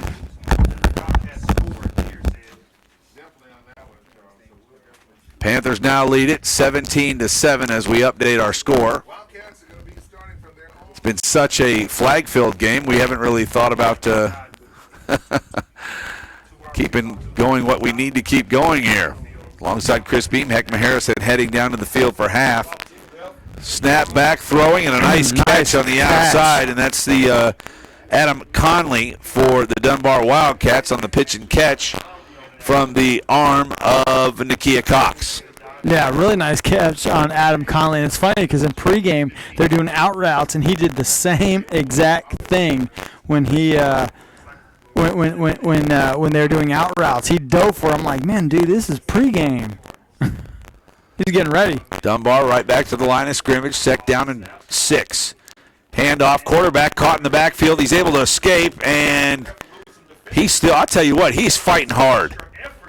May have even got a gain. He should have been stopped 6 yards behind the line of scrimmage, but not so, as he keeps his feet moving and pushes himself all the way back out to the 20-yard line. That's Nakia Cox.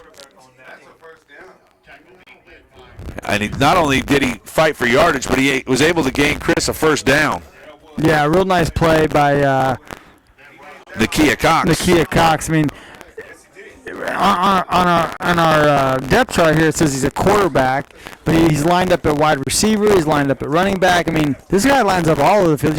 You just put athlete next to his name. Snap back, Cox rolling to his right. Wants to throw, has a man, and skips in. This will be an incomplete pass. That's not his cup of tea. Throwing the football? Rolling out, throwing the football. The second time he's done that. And he rolling out, throwing the football. He's not really a rollout. He's more like you got to stop, plant your feet, stay on your back foot, and throw. So the officials are talking about where we are now.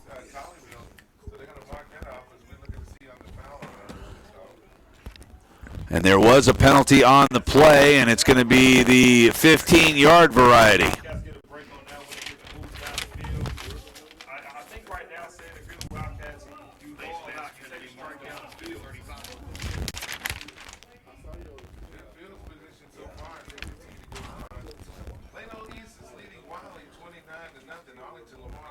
Dunbar back into the huddle. First down from their 35. We're under a minute, 10 seconds to go here in the first half. Two receivers to each side. Cox in the shotgun, looks for the signal. He's got it. Motion coming this way. Snap back, heavy rush. Cox under duress. Herrera's got him by the shirt, and they don't get him down, and he runs out of bounds right about, may have lost a yard. Yeah, he's an athlete, definitely, for sure, Doug. And when he took that corner, and he was flying.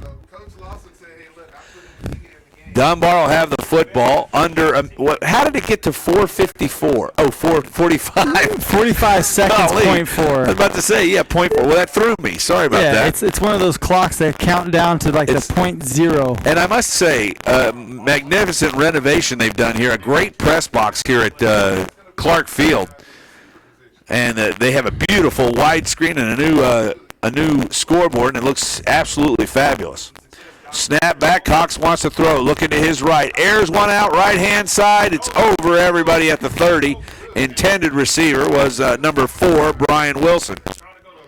Yeah, he's a real lob pass, hoping his wide receivers are going to run under it. But with 39 seconds left, I guarantee you, Coach Willis is like, you guys need to be you guys are as far back as the farthest wide receiver is going, because you don't want to get beat deep with 39 seconds left, or you're going to have to listen to Coach Willis for the next 30 minutes in the locker room. 39.7 seconds left, let's be exact. Okay, 39. Those 39. Ticks, it's like basketball clock. Yeah, it's like here. basketball. It looks like they're on track here, too. 3 did, well, with the speed out there, yeah. 3 receivers to the far side, rolling this way. Is Cox, he's going to get hit from behind, but he gets it off, and it looked like it was caught.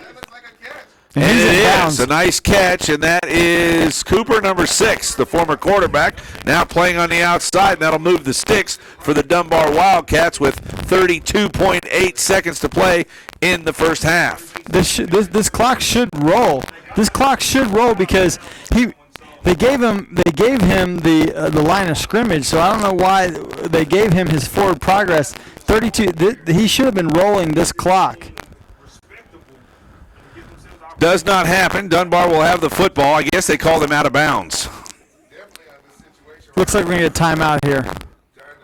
And they'll whistle this one down, so we'll go ahead and take it with them. Panthers lead at 17-7. High school game night action continues here from Clark Field in Fort Worth after this brief timeout. At Frost, an industry-leading 91% of customers stay with our bank year after year, which means 9% don't. Some move, some change their marital status, and others no longer need us. But a few leave because we could have done something better. So we won't stop pushing, refining, retooling, refueling, tweaking, thinking, and bending over backwards to move things forward. We know that's a lot of work for just a few customers, but to us, they're worth it.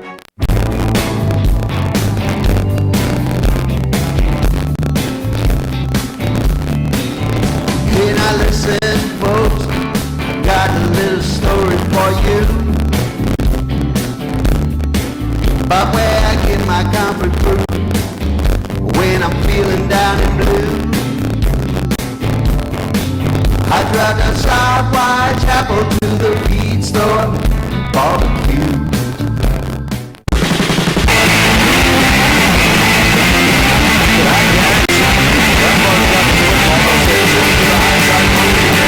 Ball spotted at the 46-yard line. Nakia Cox at quarterback. They trail by 10, 17-7. Snap back. Looking to his right, wants to throw. Gets it off, and it's caught. And it's caught at the 38-yard line, and just that quick, Dunbar is getting into field goal position, but I do not believe they have a field goal kicker. I think they're going to spike this one. Get to the line of scrimmage. Everybody sets. He spikes the ball. With 16.3 seconds to go. Now, they have a timeout. Why would they not have used it? Yeah, that was the question I was thinking. They have one timeout. They're gonna be able to take, 2 shots into the end zone from here? Because obviously they're not going to – I don't see them running out a 54-yard field goal, to be honest with you. Yeah, that's not going to happen, I don't think, tonight. They're going to throw the football. They'll send trips to the far side. Cox will look down and get the call from the sideline. Colleyville playing back deep. They're not going to give up the touchdown if they can help it. Cox wants to throw. Got a man downfield. He's opening up and underthrown. And they throw the flag, but frankly, it's a 15-yard penalty, so no harm, no foul. Don't give up the touchdown. Yeah, don't give up the touchdown. I don't know why everybody's running all the way down there because it's not a spot foul. Ain't the NFL. So it'll only be a 10-yard penalty, and it actually burns 6 seconds, so not really a big deal, especially knowing that Dunbar's kicker is on the sidelines and not in the game. Yeah, definitely not a great penalty because it stops the clock, to be honest with you. Well, the ball was well underthrown, but the official was barely able to keep out of the way of the players that were coming at him. Definitely, Doug. Definitely an underthrown ball. Nice play by Connor Cole, to be honest with you. 3 receivers to the far side. Dunbar all the way down to the 22-yard line, but the clock is against him. Cox wants to throw. Looking to his right. He'll throw. Got a man.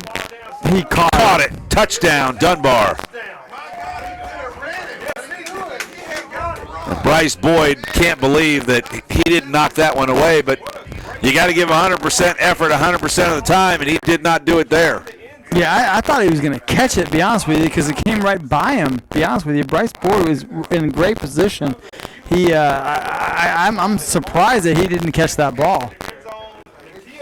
4.6 seconds to go on the touchdown, and Dunbar, I believe, is going to go for 2 because they do not have a kicker anymore. This game in the second half, let's just put it this way, is going to be real interesting. It's going to be real fun. Are you kidding me? Heckma Harrison down on the field. We'll see if he has a chance to visit with head coach Joe Willis as we head to halftime. And now we've got a timeout, Dunbar. So let's go ahead and take it with them. 4.6 to play in the second quarter.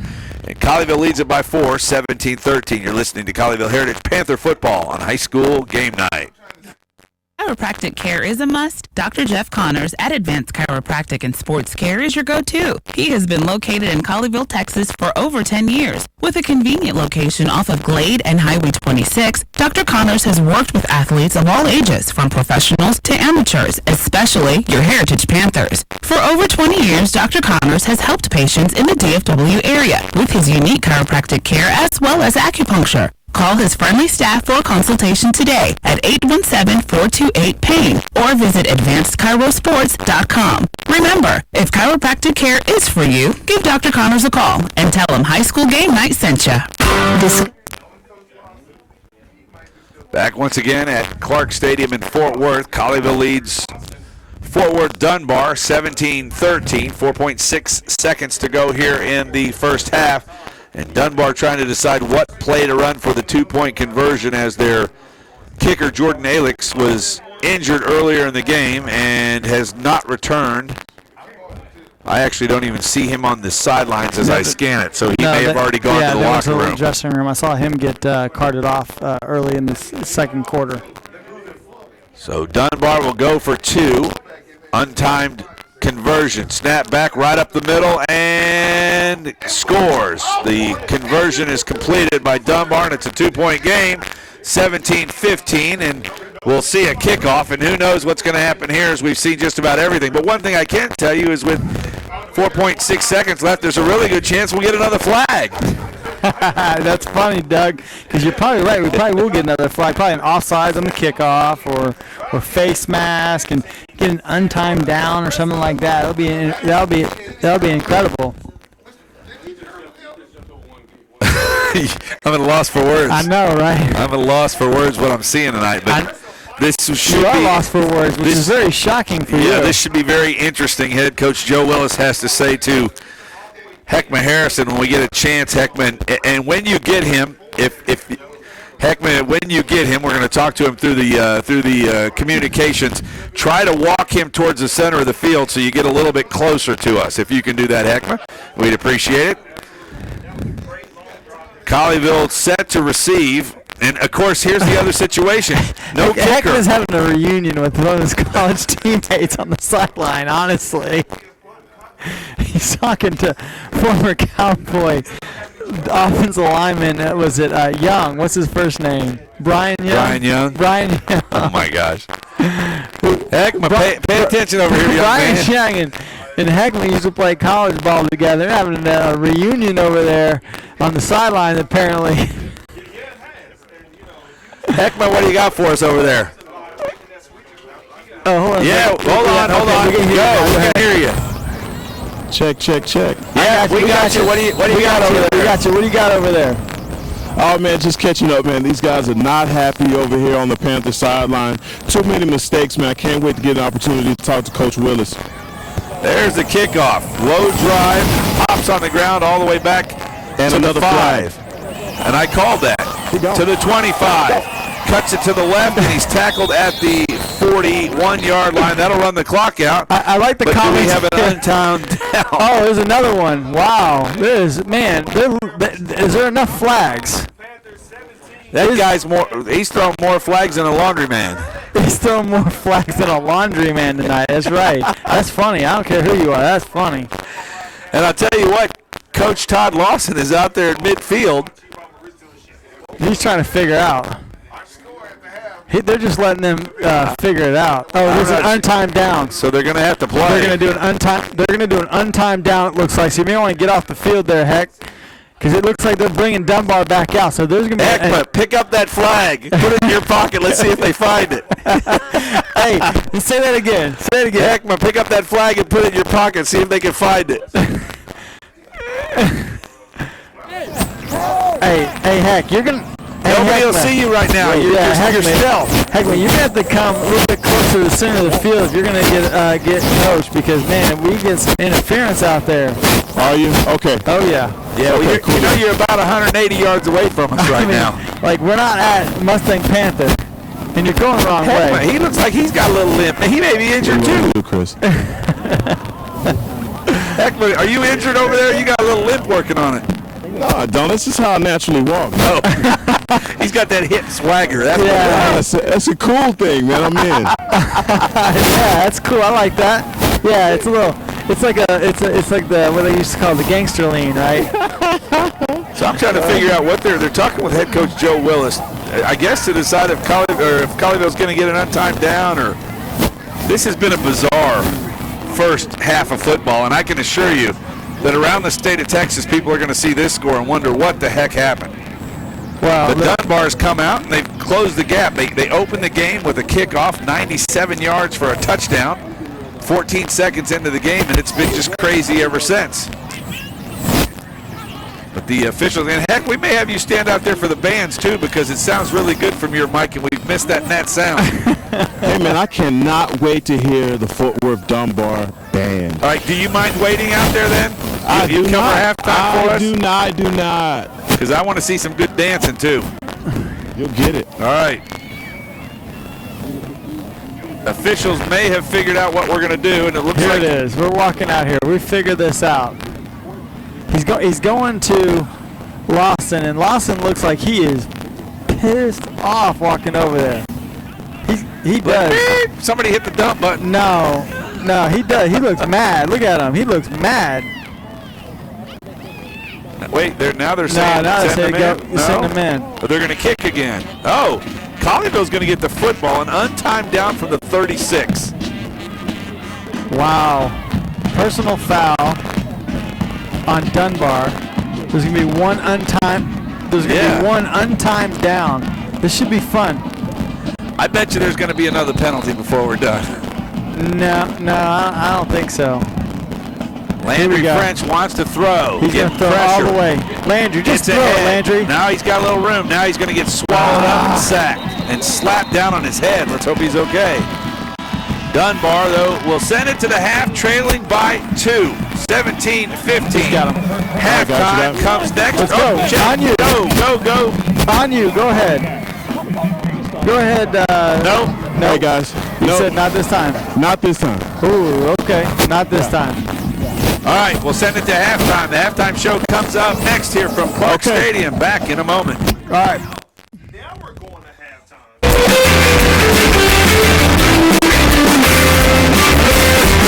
Sweet shirt, bro. Oh, thanks. In-N-Out Burger, huh? Yeah. Where'd you get it?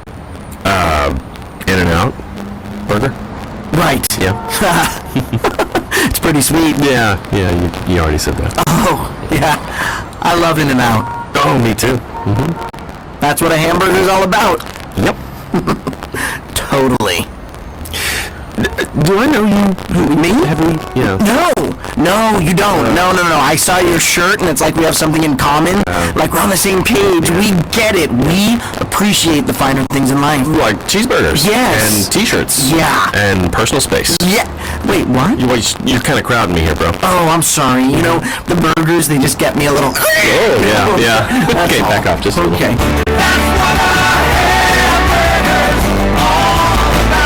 The 60th anniversary T-shirts are here. Get yours at an In-N-Out Burger near you or at InAndOut.com. Jason Ridley Agency is a proud sponsor of Colleyville Heritage Panther football. The Jason Ridley Agency offers home, auto, boat, motorcycle, RV, and coverage for all your valuable property, including business insurance. The Jason Ridley Agency is conveniently located in Colleyville, and you can find them online at jasonridley.com or call them today at 817-281-4500. The Jason Ridley Agency says, Go Panthers! Nationwide is on your side. At Raising Cane's, we know lots of people want the recipe for our delicious cane sauce. But we'll take the secret to our graves. You know, our founder, Todd Graves. He's the guy who figured out which blend of spices makes every drop of sauce totally tasty. Of course, it helps that our cane sauce is made fresh every single day, no matter what. And Todd's also the guy who won't spill a secret recipe. But you can dip in it all you like. Raising Cane's, one love.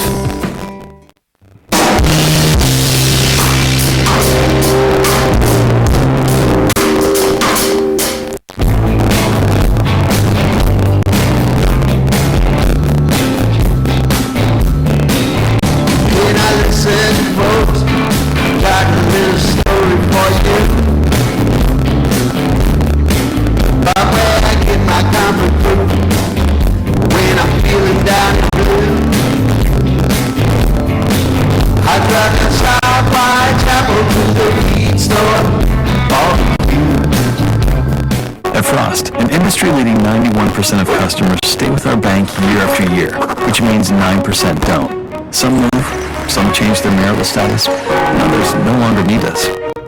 But a few leave because we could have done something better. So we won't stop pushing, refining, retooling, refueling, tweaking, thinking, and bending over backwards to move things forward. You know that's a lot of work for just a few customers, but to us, they're worth it. Discover the difference. Century 21 Mike Bowman has been helping families since 1971. Our dedicated professionals, customer service department, and state-of-the-art technology provides unsurpassed service. Visit c21bowman.com now and register for cash back on your next home sale or purchase. Over 6,000 families chose Century 21 Mike Bowman last year. So whether you're moving across town or around the world, discover the difference with Century 21 Mike Bowman. When chiropractic care is a must, Dr. Jeff Connors at Advanced Chiropractic and Sports Care is your go-to. He has been located in Colleyville, Texas for over 10 years. With a convenient location off of Glade and Highway 26, Dr. Connors has worked with athletes of all ages, from professionals to amateurs, especially your Heritage Panthers. For over 20 years, Dr. Connors has helped patients in the DFW area with his unique chiropractic care as well as acupuncture. Call his friendly staff for a consultation today at 817-428-PAIN or visit advancedchirosports.com. Remember, if chiropractic care is for you, give Dr. Connors a call and tell him High School Game Night sent you.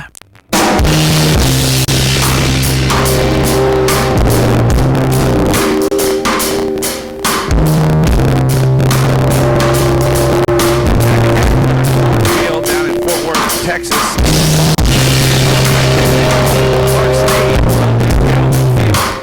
Alongside Chris Beam.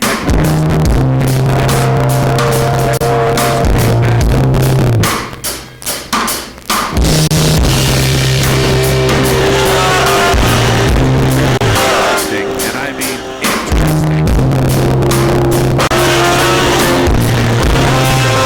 15.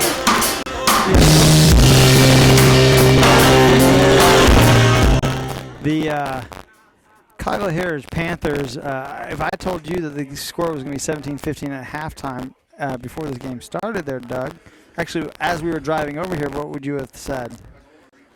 No. You're muy loco. Well, I was going to say, you thought I was crazy driving over here. So I did, especially the route we took other than going to the stadium and picking up credentials for tomorrow. Well, honestly, I think, before the game, Coach Willis did tell us, he's like, a lot of young guys are going to get to play tonight. And we're going to see how these young guys step up. And, and losing Cam Roan on the first drive didn't help because, you have a dynamic quarterback like him, a D1 quarterback like Cam Roan. And you just can't lose a guy like that and take a step back. Now, for the backup quarterback Landry French, you got to be ready. And he went in there, and the first snap he took, he gave it right back to Dunbar. So get those jitters out of the way. It's almost like when you watch Any Given Sunday when he got into the game. That's the first thing he did. He fumbled the ball, and then he threw up. So it's one of those deals that's like you don't know you're getting in there until how fast the game is until you actually start running at you. And Landry French got that right off the bat, and Dunbar started blitzing him, and finally he eventually settled in a little bit. Nice touchdown pass to Cameron Brown.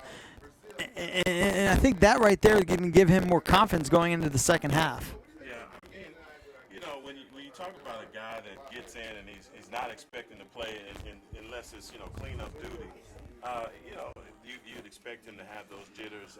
But again, he settled in pretty nicely. Ended up throwing a really nice pass, a couple nice passes there towards the end of the half. One of the things that just is really upsetting to watch is just some of the mental breakdowns on defense that the Panthers are having. Right there at the end of the game with 7 seconds left to give that touchdown up, I mean, it's just it's inexcusable. These guys have been playing pretty solid besides giving up the touchdown right there at the kickoff and to give up that touchdown going into half. I mean, Coach Willis is probably one of the most mild-mannered head coaches that I've ever been around. But right there going into halftime, he was not mild-mannered, man. So I'm sure he's giving his team a chewing right now because they are definitely they're not showing up. I mean, it looks like they're still in the bye week. And looking at the stats, the Colleyville Heritage Panthers has 12 first downs next to Dunbar's 9 first downs. Total yards for Colleyville Heritage, 166 yards, 125 of them on the ground, 125 through the air, and 41 on the ground. Dunbar has sold out. We're going to stop the rush. After Cameron went down, they said we're going to stop Ortiz, and we're going to make French beat us with his arm. And up until the last drive, I mean, excluding the kickoff return, up into that drive, they hadn't been able to. He hadn't been able to hit those key throws when you needed them. The glaring stat of the night so far is 19 penalties between the two teams, 172 yards of penalties. Yeah, I was talking to the officials when they were walking off the field. They said they're definitely earning their money tonight. I want to know what the young lady was doing down there as we were going through commercials leading into halftime. It looked like like a rapper or something. What was she doing? No, a lot of times, man, when they see somebody, they see a sideline reporter, man, these guys just want to have an opportunity to speak to you. So I mean, look, man, I'm a kid that grew up at Lincoln High School, so I know how excited people, kids get to see you, man. So yeah, I gave her the microphone, let her do her thing, So I mean, hopefully she sees me and she's inspired, man, and maybe that'll spark something, But again, man, back to this football, man. These guys, man, I'm really hoping that these guys come out in the second half and regroup and come back and play Colleyville Heritage's brand of football, because right now, man, they really look out of sorts. They're getting some stupid penalties, and one thing that I wanted to point out to you guys is being down there on the field. Fort Worth Dunbar, these guys are some really big kids. Their offensive linemen are really, really big, and they're pushing Colleyville around down there. That's one of the things that I noticed down there immediately. They're making contact and they're taking the fight to them. So, it's going to be interesting coming out in the second half, seeing how these guys come back and compete. All right, more halftime as we roll on here from Clark Stadium in Fort Worth, Texas. It's Dunbar, the Wildcats from Fort Worth against your Colleyville Heritage Panthers. Panthers lead it by 2, 17-15. Back with more halftime after these messages from all of our sponsors. Sweet shirt, bro. Oh, thanks. In-N-Out Burger, huh? Yeah. Where'd you get it? In-N-Out Burger? Right. Yeah. It's pretty sweet. Yeah, you already said that. Oh, yeah. I love In-N-Out. Oh, me too. Mm-hmm. That's what a hamburger's all about. Yep. Totally. Do I know you? Me? Have we? Yeah. No, you don't. No. I saw your shirt, and it's like we have something in common. Like we're on the same page. Yeah. We get it. Yeah. We appreciate the finer things in life. Like cheeseburgers. Yes. And T-shirts. Yeah. And personal space. Yeah. Wait, what? You're kind of crowding me here, bro. Oh, I'm sorry. The burgers, they just get me a little... Oh, yeah. Okay, back up just a little. Okay. The 60th anniversary T-shirts are here. Get yours at an In-N-Out Burger near you or at InAndOut.com. Jason Ridley Agency is a proud sponsor of Colleyville Heritage Panther football. The Jason Ridley Agency offers home, auto, boat, motorcycle, RV, and coverage for all your valuable property, including business insurance. The Jason Ridley Agency is conveniently located in Colleyville, and you can find them online at jasonridley.com or call them today at 817-281-4500. The Jason Ridley Agency says, Go Panthers! Nationwide is on your side. At Raising Cane's, we know lots of people want the recipe for our delicious cane sauce, but we'll take the secret to our graves. Our founder, Todd Graves. He's the guy who figured out which blend of spices makes every drop of sauce totally tasty. Of course, it helps that our cane sauce is made fresh every single day, no matter what. And Todd's also the guy who won't spill a secret recipe. But you can dip in it all you like. Raising Cane's, one love.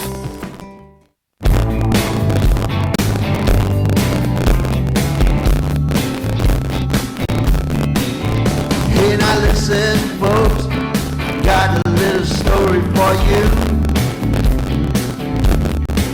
about where I get my comfort food when I'm feeling down and blue. I drive down South Whitechapel to the feed store, barbecue. At Frost, an industry-leading 91% of customers stay with our bank year after year, which means 9% don't. Some move, some change their marital status, and others no longer need us. But a few leave because we could have done something better.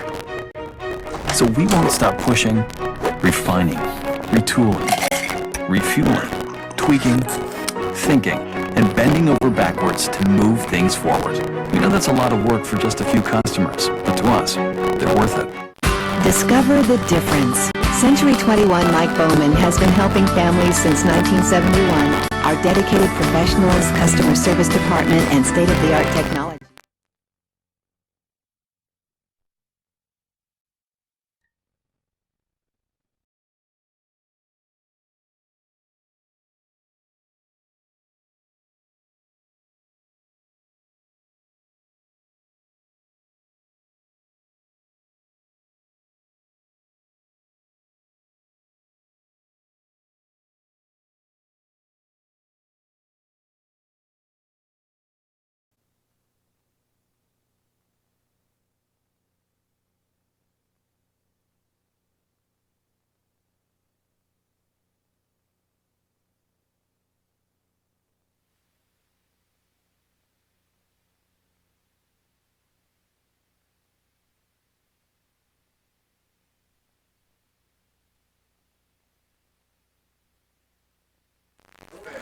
Back once again at halftime here at Mustang. Well, check that. We're not at Mustang Panther Stadium, although maybe we should be.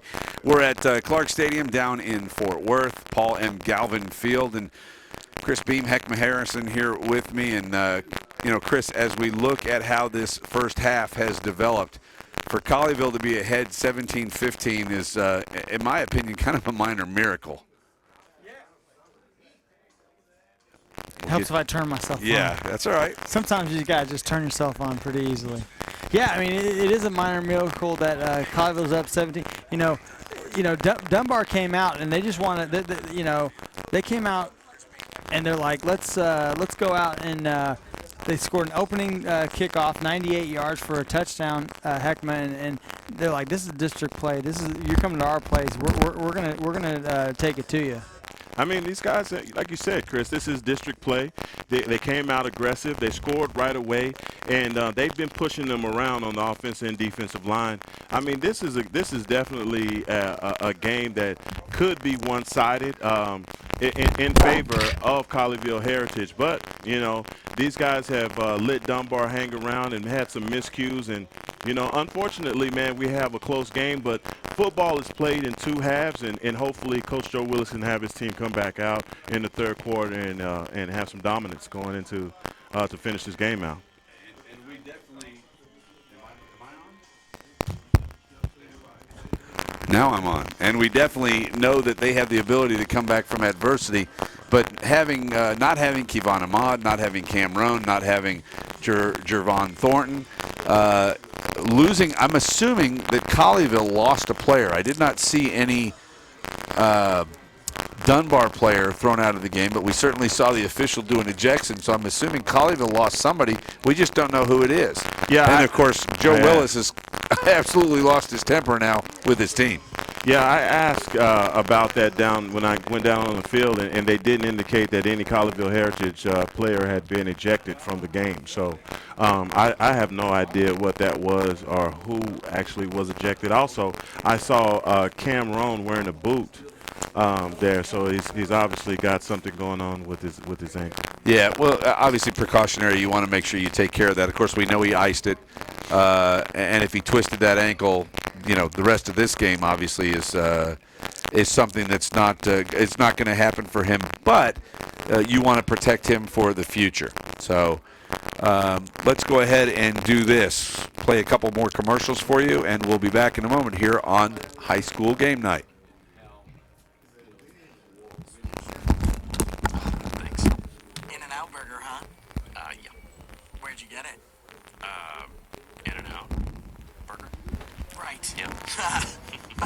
It's pretty sweet. Yeah, you already said that. Oh, yeah.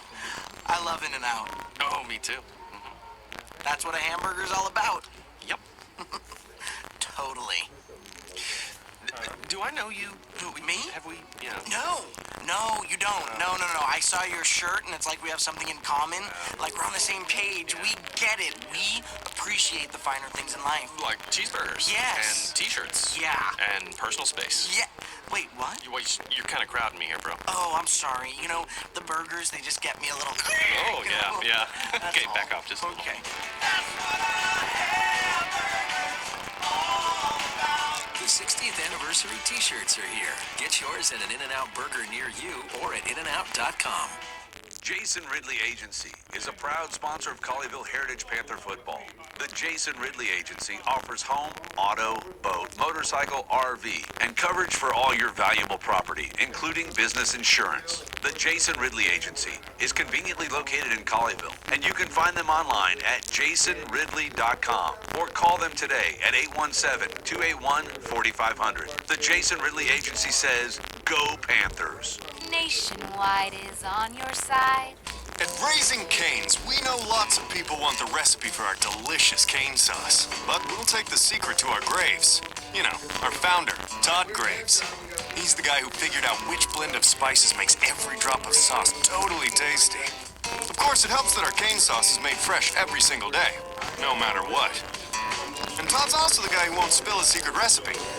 But you can dip in it all you like. Raising Cane's, one love.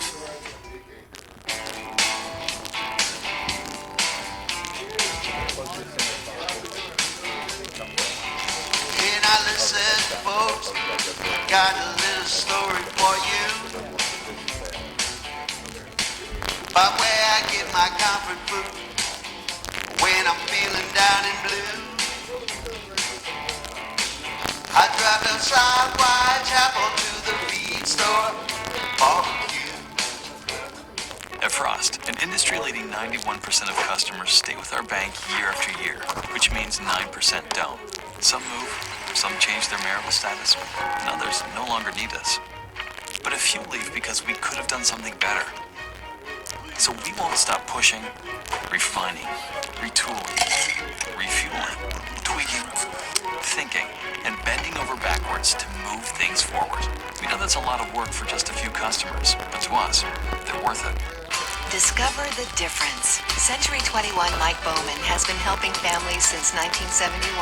Our dedicated professionals, customer service department, and state-of-the-art technology provides unsurpassed service. Visit c21bowman.com now and register for cash back on your next home sale or purchase. Over 6,000 families chose Century 21 Mike Bowman last year. So whether you're moving across town or around the world, discover the difference with Century 21 Mike Bowman. When chiropractic care is a must, Dr. Jeff Connors at Advanced Chiropractic and Sports Care is your go-to. He has been located in Colleyville, Texas for over 10 years with a convenient location off of Glade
All right, back at halftime at Clark Field in Fort Worth alongside Heckma Harris and Chris Beam, listening to a little music there as we try to iron out all the bugs here. But better than us ironing it out, Colleyville Heritage Panthers better figure out a way to hang or iron it out because if they don't, Chris, 15-17 or 17-15 lead could evaporate in a heartbeat. Yeah, well, the best part is that the Colleyville Heritage Panthers get the ball coming out. They get the ball the second half, and the one thing they have to do is they have to answer, and that's answer Dunbar what happened at the end of the first half, and when the Wildcats made basically a Hail Mary and got a touchdown. Well, and it was defended. It just wasn't defended as well as I know head coach Joe Willis would like. And Heckma, you being a defensive guy, played at Kansas State.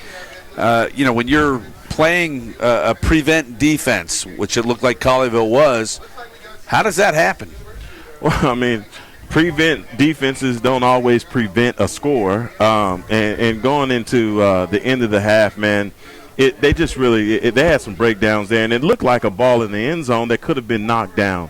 Again, once you go back and you look at the tape and the defensive coordinators are going to be giving these guys an earful because they have missed a lot of opportunities to take this ball game over. And one thing I know about Coach Joe Willis and his team, he always puts them in the opportunity, puts them in position to win games and give them opportunities to win. So I look for these guys to come out in the second half fired up. Chris Beam, you have scores or stats for us over there? I got some scores for you, and this one is pretty glaring. From Thursday night, Grapevine beat Fort Worth Polytechnic 64-7, and that's the third consecutive game, by the way, that Grapevine has put up 60 points.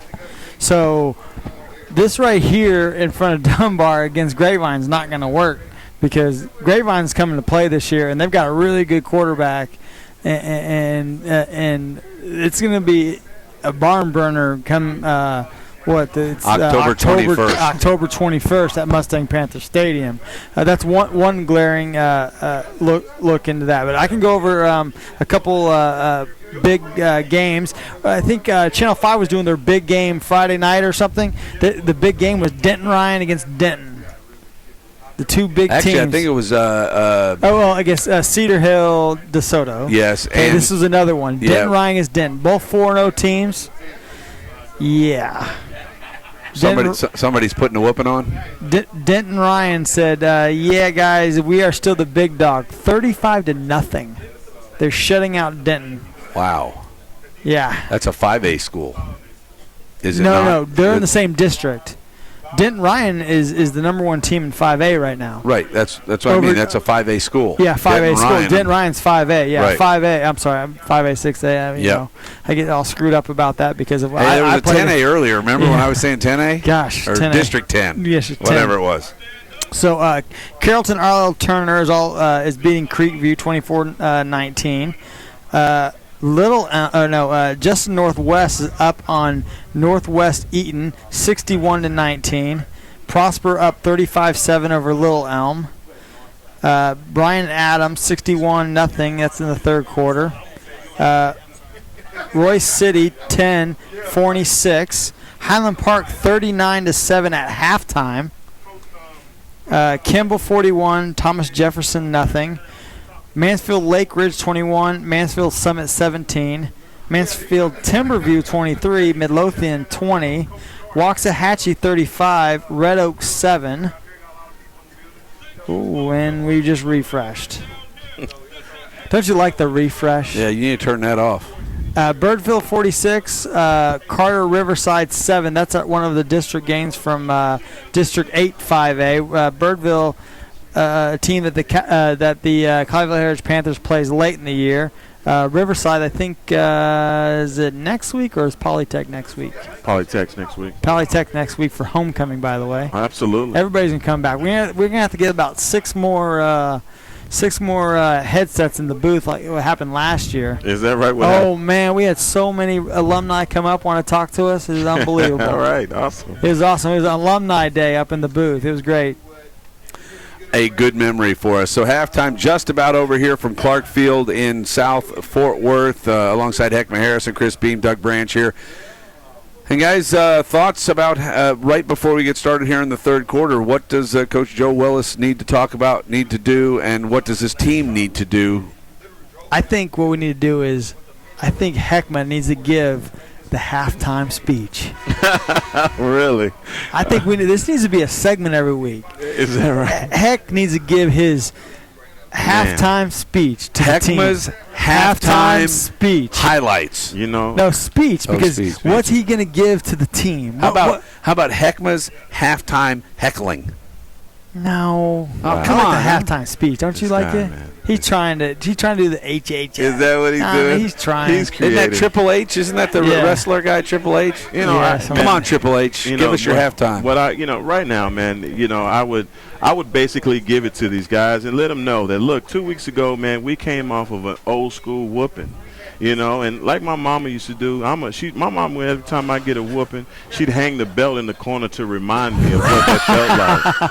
And sometimes you need to get the belt hung in the corner so it reminds you of what a whooping felt like. And I don't think these guys remember what that whooping 2 weeks ago felt like. So, sometimes this is a whooping game. You gotta remember. You know what Joe Willis should have said? He should have done this. Besides taking him in the south end zone where the dressing room is, he should have made them sit in the north end zone so they can stare at that scoreboard all at halftime. Yeah. And that's your little belt. There you go, man. I mean, that's literally sometimes, and I asked him, at halftime, I said, man, that's a tape that you don't throw away from 2 weeks ago. And he said, I will not. And he referenced one play in the game, and it was play number 71. And he said, man, in high school football, you can play football or you can fight football. And right now, Colleyville needs to fight football right now. Yeah, I like that, man. That's what I like that. That's what Coach Willis said. Heckma's halftime hints. You was working on that for the last 45 seconds. I was wondering what was going on in his head over there. In that small little mind. I'm telling you, that little gerbil was running fast. Oh my God, fast. Yeah, wow. Sure it was. Wow, thanks a lot, Bam. Run real fast. Here we go. Cam Brown back deep alongside Marcus Mosley. And to kick off the all-everything quarterback, you name it, Nakia Cox. Onside kick. You know what? That could be interesting. He did put his foot in it pretty good, hit a line drive that got back there. Now he's trying to fix something behind his back. This one's kicked. End over end. It's going to roll out of back. Oh, my. No, it turns back. It takes a right turn without signaling. He got a lane. Here comes Mosley. He's got room to the 35. Cuts back. Cut it back. He's to the 40. Crossed the 45-yard line. A couple of blocks. He may take it. And he's going to get caught from behind. No, he's tackled. Yes, he is. Down to the 36-yard line. And Mosley almost took it to the house. That is a good run by Mosley. And, I mean, these kicks, these punts, these kickoffs have been flutter balls, man. I mean, they stayed either hung in the air real long or they just had some kind of weird wobble. Well, you heard me. I was about to criticize him for picking the ball up on the hash or on the sideline because it was going to roll out of bounds, and it took a right turn, never signaled. Yeah, it came in bounds, and good thing he did pick it up because that's a lot of ball. Yes, sir. Colleyville will send out the offensive unit. They'll start the first possession of half number 2 at the 36-yard line of the Dunbar Wildcats. Still at quarterback, Landry French replaced Cam Roan early in quarter number 1 after Roan sustained a right ankle injury. Or we should call it a lower body, I guess, to be lower body, yeah. Come on, French. French wants to throw a little wheel route, and did he catch it before he went out of bounds? Yes, he did. Number 9 for Colleyville. That would be Connor Carr. Connor needs, It's like he wasn't aware of the sideline at all, was he? No, he actually wasn't. His quote-unquote sideline awareness was not there at that point. That sideline sense, he's not the Spider-Man. If he could have just stopped and cut up the field, I mean, that was all day. Snap back, wanting to throw is French, and Cam Brown. I'm actually not sure what route he ran right there. That kind of looked like a rounded off, wasn't sure where he was going route. Well, I mean, I'm looking at this from up here, guys, and you know, you want the quarterback's alarm clock to go off and know that there's pressure and get rid of the ball. It just seems like Landry didn't see it coming. Man pressure straight up on Cam Brown. He's held. They'll throw it over the corner. Wide open is Ortiz. Come on, Ortiz. Ortiz needs one block. He won't get it from Cam Brown, but he's able to get down for another Colleyville Heritage Panther. First down. First down at the 13-yard line. Colleyville, that's a nice play right there. Brown cleared out the left side, and they were able to get a wheel route out to Ortiz. And I know most color commentators don't just sit there and, come on, Ortiz. I can't help but pull for this kid, man. There's a slant route to Brown. And he's shoestring tackled as he approaches the goal line, and it's going to be a first down for Colleyville at the 2-yard line. Yeah, that was a great slant route right there, man. Good throw and good catch by Brown.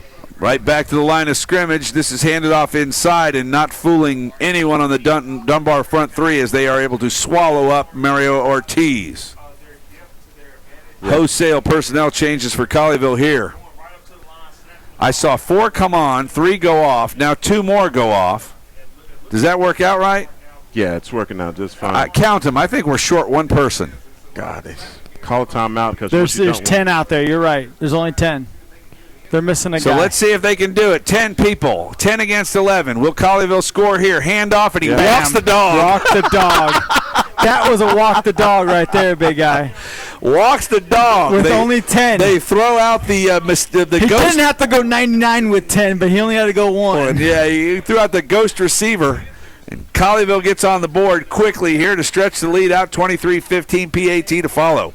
I tell you what, these guys came out with a sense of urgency. They're playing like a team that got it handed to them at halftime. Credit Marcus, or Matt, was it Mosley? It is Marcus Mosley, isn't it? Yeah, credit Mosley on the kickoff return to set Colleyville up. They go 36 yards and put the score on the board and stretch out a 9-point lead, 24-15, 9:57 to play here in the third quarter. Guys, a nice start for Colleyville here in the second half.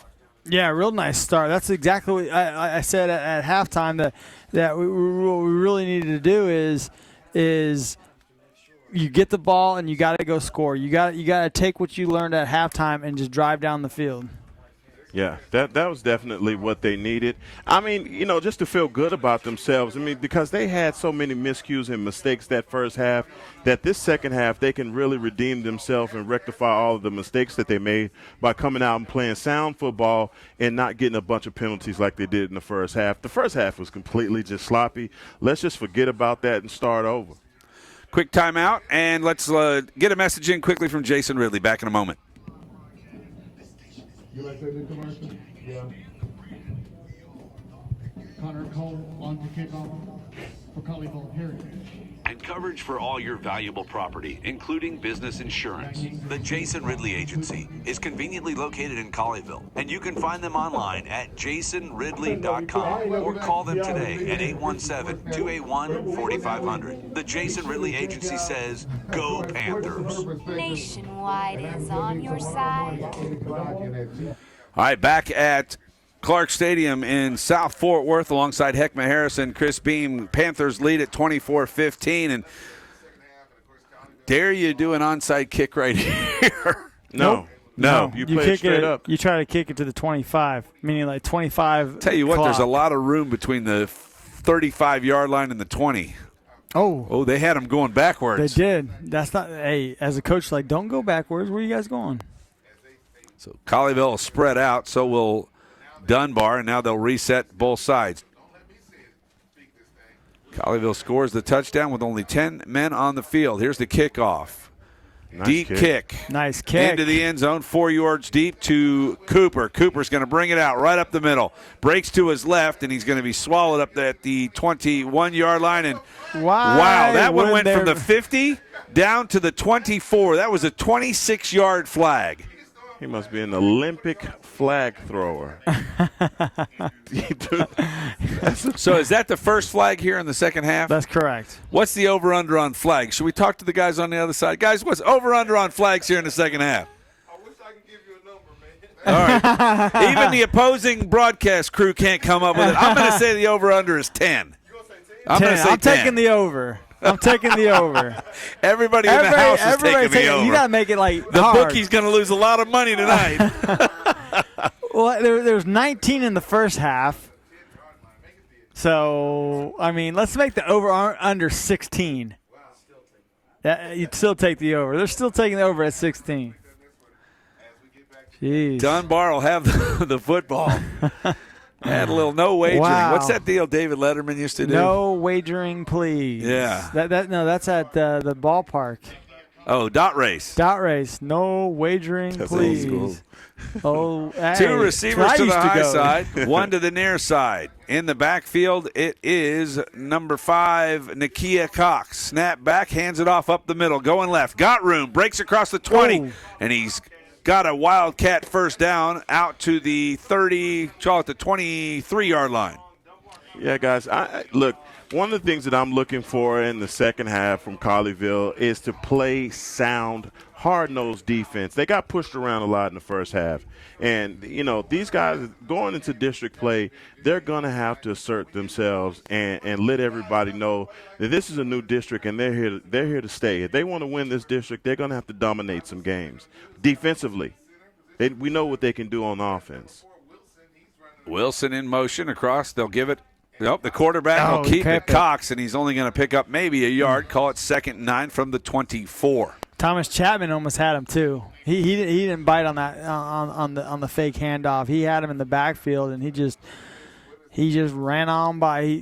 Nice juke move, honestly, by number 5 Nakia Cox. Really nice juke move. Horseshoes and hand grenades, right? I'm hand eavesdropping on the other broadcast here in the booth, and I heard them say they suited 22 guys. 22? Well, there you go. I had no 6-man football teams that have more than 22 guys. Well, I tell you what, those 22 guys are playing their hearts out. They are absolutely playing their hearts out.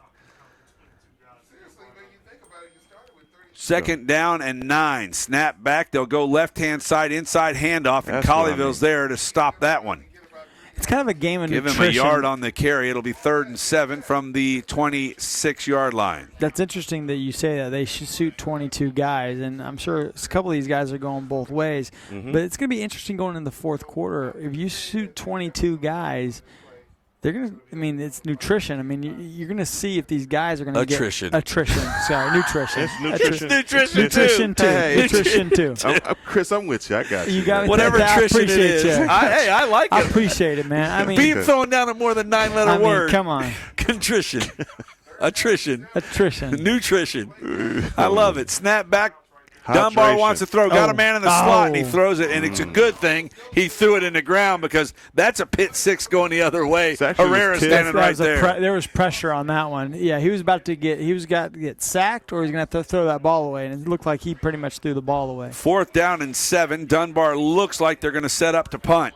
Back deep, Cam Brown for Colleyville. He'll set up at the 42-yard line.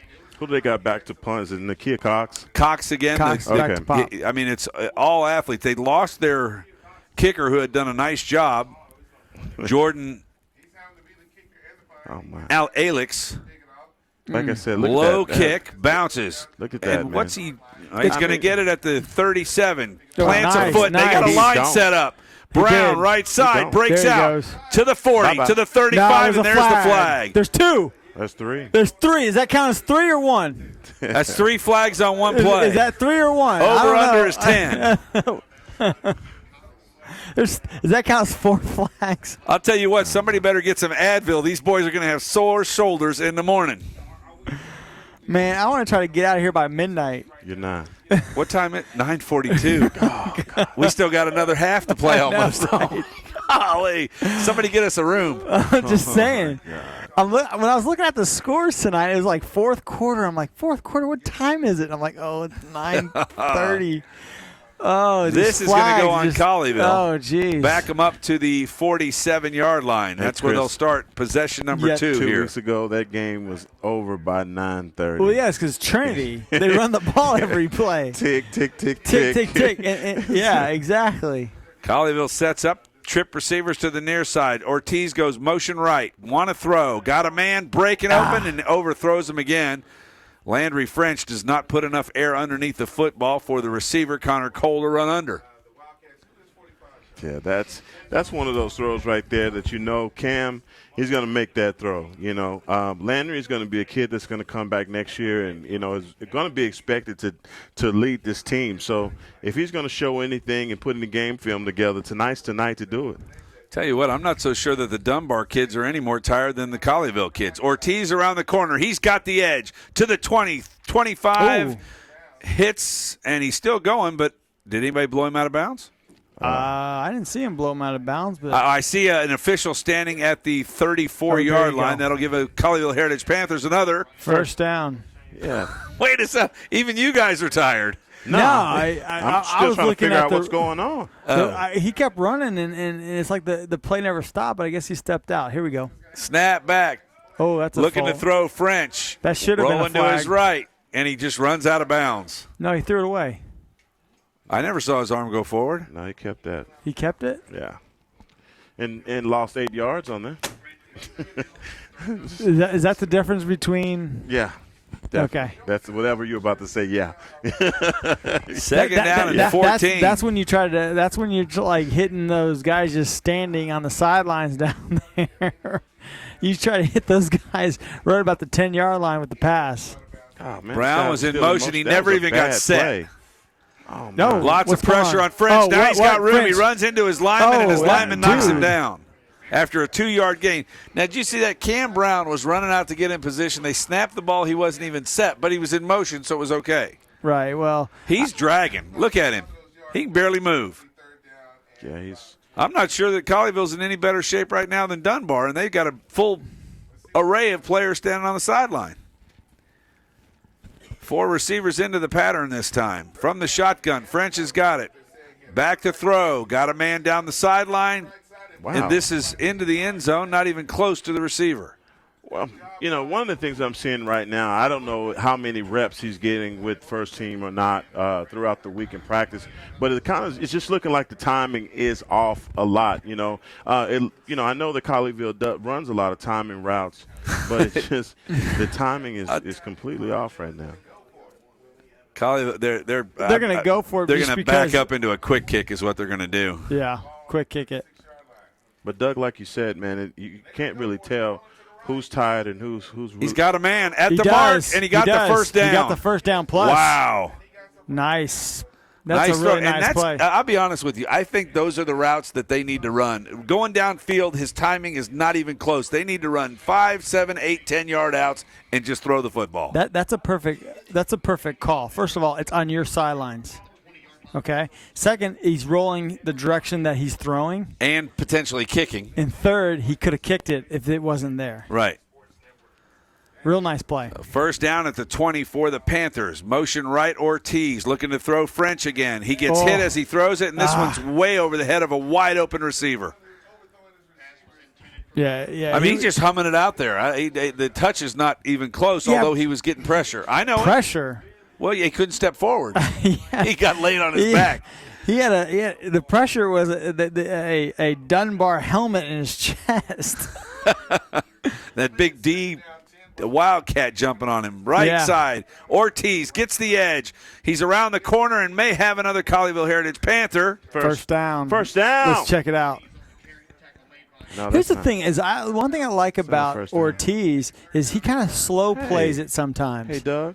Unlike another 21 we know. Douglas, that was a premature first down. I know. I said it might be. You guys have to listen. No, you teed it up. You teed it up. I said it might be another Colleyville go. Heritage Panther. Oh, my God. But that's all right that you said it. That's only about the 4th time. I'm trying to get it out there as much as we can. French to throw.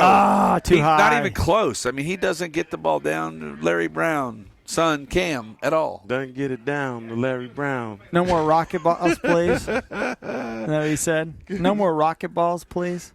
Oh, my God. If he was a pitcher, he'd need to release out farther front. Yeah. And that time he was not under duress. Yeah. Landry French is breaking fingers out there. He's throwing some bullets. Landry. It's Landry, not Larry, but okay. Yeah, I said Landry, right? That said Larry. Here's left side, Ortiz. He got it. He may have gotten the first down, and he did. It's another Colleyville Heritage Panther. First down. Way to go. Come on. Inside the shadow of the goalpost. Colleyville 1st and goal at the 8. Right back to the line of scrimmage. Full house, backfield, handoff, and this time crashing in on the left-hand side, number 15. I look like a 15. No, it's 32. Was it? Who? 32. No, Willie Evans made the stop for Dunbar. I'm sorry. Somebody crashed in on the left-hand side. Now, receivers back out on the field again. Give it to Ortiz going right. Slow plays it around the corner, and he may have scored. Yeah, I think he scored. Nope, they called him down. See, the thing is, he's on top. The thing is, when he rolls over, he's on top of the defender. Yeah. When he reaches. And if I'm not mistaken, that's a trifecta. 3 plays without a flag. It's funny. 2nd down and goal from the 2. French has got it. Hands it off Ortiz. Ortiz walks the dog. Touchdown, Colleyville. Walks the dog. That was a walk the dog, too. Maybe we've become a running team. Hey, coach is like, we're just going to run it. We're going to run this clock. We're going to run it out. That's a good Let's idea. do it. That is a Hard good nose All I know is football. IHOP closes at 2. Yeah, we ain't going to IHOP tonight. We're going to get something. We haven't had any dinner. You're always thinking about your stomach. That's correct. You get to be 51, so will you, pal. Extra point's good. Here we go. Interesting score, 31-15. Colleyville Heritage Panthers, 4:45 to go in the 3rd quarter. Back after this quick timeout and a message from Raising Cane's. At Raising Cane's, we know lots of people want the recipe for our delicious cane sauce, but we'll take the secret to our graves. You know, our founder, Todd Graves. He's the guy who figured out which blend of spices makes every drop of sauce totally tasty. Of course, it helps that our cane sauce is made fresh every single day, no matter what. And Todd's also the guy who won't spill his secret recipe. But you can dip in it all you like. Raising Cane's, one love.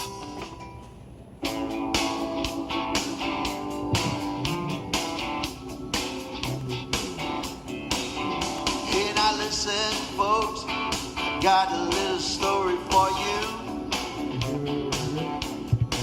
about where I get my comfort food when I'm feeling down and blue. I drive down South Whitechapel to the feed store, barbecue.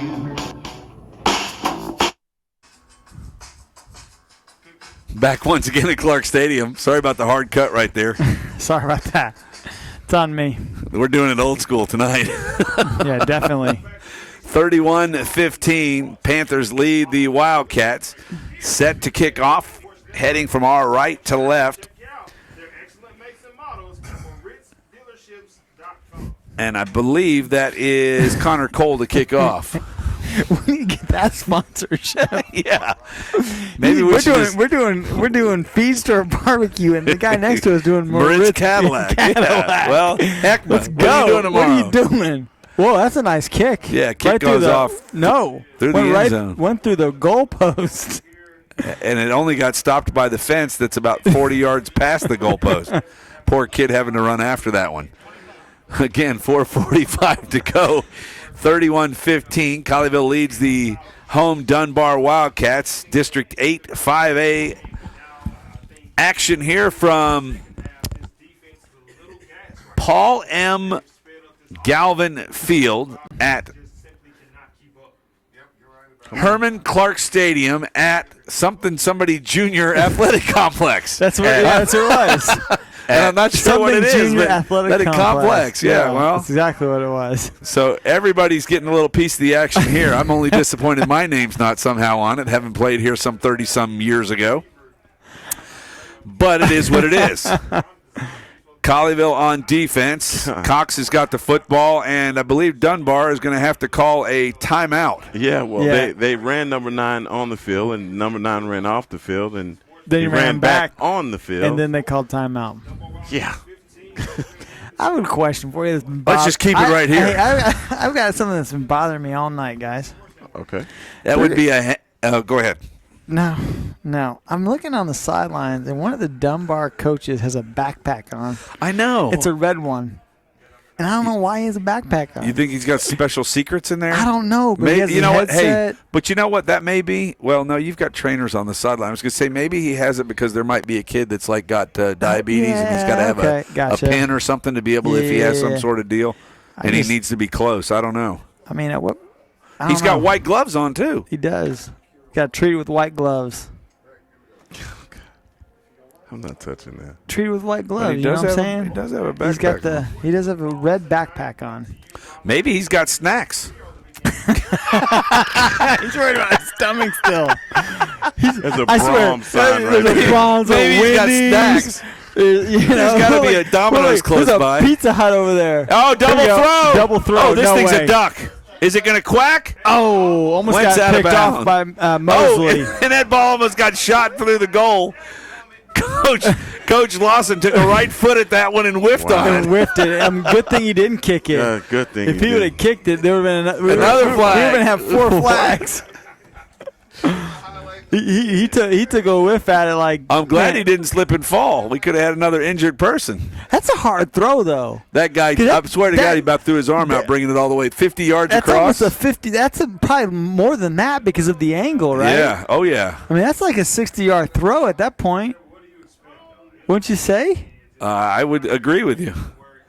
What do we got? 2nd and 10. Ball spotted at the 25. Snap back. Quarterback's going to keep it up the middle, and Colleyville's there to meet him after a 3-yard gain. It'll be 3rd down and 7 from the 28-yard line. Good defense right there, man. Way to shut that play down. They've been, they were really getting victimized by that play in the first half, but they finally shut it down. How have those 2 deep charts been working out for you?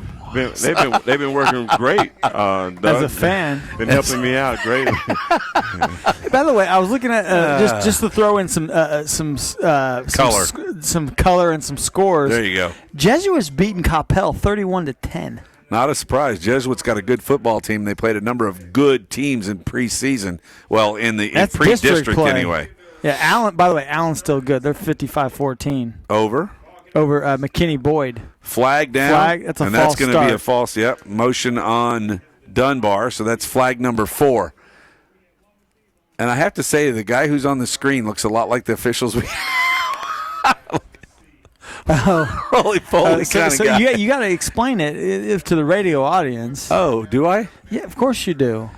So the graphic comes up on the screen, and a guy's throwing a flag, and it kind of looks like a roly-poly throwing a flag. Yeah. Yeah. We're being too critical. All I need is 6 more flags, and we meet the over/under. Did everybody go over, by the way? How much money am I going to lose on this? A lot. You're going to owe people Wendy's or, We could probably order something and have them deliver. Yeah, it's funny. 3rd down and 12 for the Wildcats. Snap back. Looked like there was motion on this side. They'll throw it, and it's caught. And run out of bounds and then hit out of bounds. Luckily, no flag there for Colleyville, but it's going to be a Dunbar 1st down as he crossed the 35-yard line. That was number 9 for Dunbar, Adam Conley, excuse me. Yeah, real nice play by Conley, knowing where the sticks are. Yeah, he just basically ran a drag right across the field. Nobody was on him. I mean, he basically caught it and cut up the field for a great play. Right then, Dunbar didn't have a lot going on. So and a nice throw on the move by quarterback Nakia Cox. Back in the shotgun, 3 receivers to the high side, 1 to the low side. Motion, and they leave way before the ball snap. That's interesting. Cox will keep it, and he's going to get close to another Dunbar 1st down. Boy, that's Did it not look spot. like Canadian football? That was a way good spot. That's what he was. The guy next to us was surprised he gave him the 1st down. So was I. They gave him the 1st down right there. I thought it was a little short, but hey, whatever. I'm still trying to figure out how their receivers on this side are taking off before the ball snapped. Now, that time they didn't. Option coming this way. They'll pitch it. Oklahoma football got a little room. And there's a rugby scrum to bring him down after a 6-yard gain. It'll be 2nd down and 4 from the 48-yard line. You know, Coach Quintero, they're switching it up a lot, man. They're going with a 3-4 and then coming back with a 4-3 look against them. And the danger of that is a lot of times when this kid, Nakia Cox, decides to tuck that ball and run with it, he's going right past those linebackers into the second level immediately. So I like the way they're switching it up, but just not getting a lot of pressure right now. Are we in the third quarter here or the second? This is third quarter. No, right third here. quarter. What does that say? I got my glasses on. It's the second, but it's okay. We don't want to fool the people out there. All right, we'll fix it in a second. Third quarter action. See how quick they took off? That's off. There's the flag. There's the flag. Ooh! What This could be there? extracurricular. Yep. Well, he was running, so Chris. he hit the hole. They did throw a flag on motion. The wide receivers on this side are leaving way before the ball snapped. And I guess the official on this side is getting so tired of throwing flags he doesn't want to get it out anymore. He can't get it out because it's so deep. So deep, he's getting it out so fast. I'm surprised he doesn't have it on the old fishing line? You used to be able to throw your fishing rod out and then reel it back in with a dummy bait on the end of it. That's what he should have. Throw it out with a fishing line, he can reel it back in. Third quarter action. 2:10 to play. Dunbar's got it. 2nd down and 9. Ball spotted at the 47. In the shotgun, Nakia Cox. He'll take the snap, rolling to his left, wants to throw. Got a man down the sideline. They turn and look, and he got it. Wow. And that's caught at the 18-yard line. Johnson. Man, he throws and just pretty much punts a ball into double coverage. That ball stayed up in the air forever. I don't know, man. It's just one of those things where you wish the defensive back would turn around and just knock it down. Look at it. Here's 2 guys right there. Lozak was mad because it was in the air so long that he had a shot at it and he just couldn't come down with the ball. 1st and 10 inside the 20. Red zone action here for the Dunbar Wildcats. 3 receivers to the near side, 1 to the far side. Cox takes the snap. Quick flare-out route. Stops, pops, and a nice defensive play to hold the receiver to only about a 2-yard gain. Credit Matthew Herrera and Colin Losak on the tackle. And you know, Douglas, man, I'm watching the defense and the 3-4 and 4-3 look that they're giving these guys. I mean, they're pretty much moving the 5 over and getting out, trying to keep containment, but they're giving up containment because they're letting that tight end just run down free. I'm not used to seeing that. Usually when a tight end runs out, man, you usually check him. Flop the set. 3 to the far side. Wanting to throw again, but he drags it down, and he's being spied, but he's able to still pull forward. That's a tough kid right there. He does not go down with first contact. Yeah, Deuce Nisbet on the initial contact, and, man, what a nice hit by the middle linebacker. And he came in with a vengeance. I mean, he came in there quick. Well, I can tell you why we're having an issue with this being a long game, because the clock stops and it shouldn't be. It should be rolling right now. Yeah, that's kind of. I mean, it's 3rd down. It's not a first down situation. There's no timeout on the field, and the clock's not going. I think it had a player helmet come off. Oh, that's what it was. Yeah. Okay. They have time for 2 more plays before. Actually, 1 more play before the half here. Half. Oh, the quarter. I'm sorry. Wait, come on, Chris. You're backing us up. I'm sorry. He's in a time warp. Yeah, I haven't had a lot of sleep lately. Cox has got it.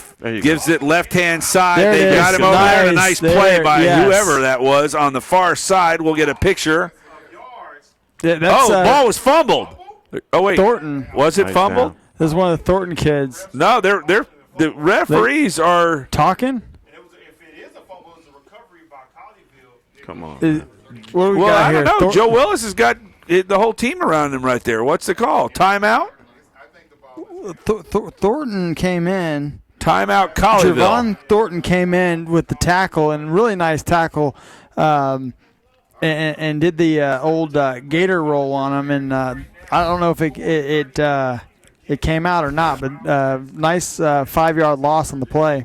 Yeah, they came out right there on that play, man. Colleyville came out with a 5-man front right there and stop the run. I mean, they're doing a great anticipation of the plays that they're running and shutting them down. Unusual time to call a timeout with 5.8 seconds to go, and the clock should have been running. Well, if I would be honest with you, the quarter would expire right exactly. And the thing is look where the wind's blowing. I mean, like, look at the. Where is it blowing? Look at the flagpoles.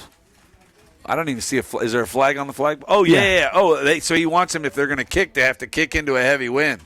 Oh, so who took the timeout? Oh, that's Colleyville why he did. And their kicker's hurt, so that means they're going to go for it. Yeah. Guys, one thing for sure. What?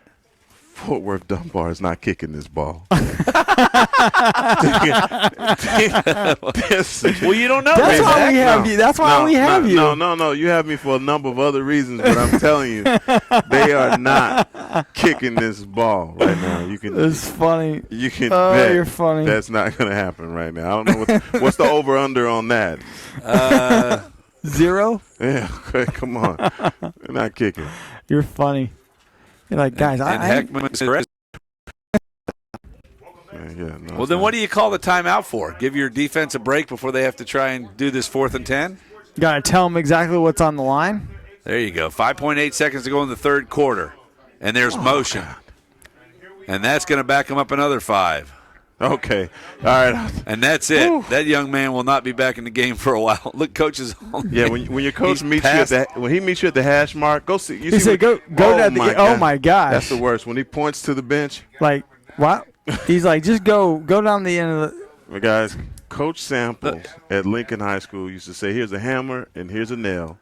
Go and nail yourself to the end of the bench." Oh, wow. Wow. That's good, though. Go and nail yourself. He said, here's a hammer. Here's a hammer and here's a nail. Go and nail yourself to the end of the bench. That's Look, funny. He's sending him to the house. He sent him to the house. Is that to the house? Oh, yeah. Bye. He said bye. Seriously. He said, get. Oh, what my number gosh. is that? Number 9. Snap I don't know, that's back, the way to throw, do it. And doesn't get it. And it's going to be turned over on downs. And Coach he is fired up. Really? He's talking back. They made two players on two. It may be 6-man football soon. 84 maybe. I don't know. He may be gone too. He may be fouling 9 out. Oh, look, man, that's a. I don't know if I'd be. I don't know. That's man. a Mike Singletary. Can't win with him. Can't do it. Can't do it. Wow. I can't believe it. This is more entertaining, I think, than the football game. I can't believe it. They're down to less than 20 players. Yeah, because they lost one. Yeah, they're at 21 right now. I don't know that, Coach, but I tell you what, I know what he's saying. You know, I got to go with guys. Colleyville wanted to go deep. Got a man in the middle. Ball got tipped. Yeah. Hey, the ball got tipped. And Landry French was going to play defense. He knew it got tipped, so he was going down to play.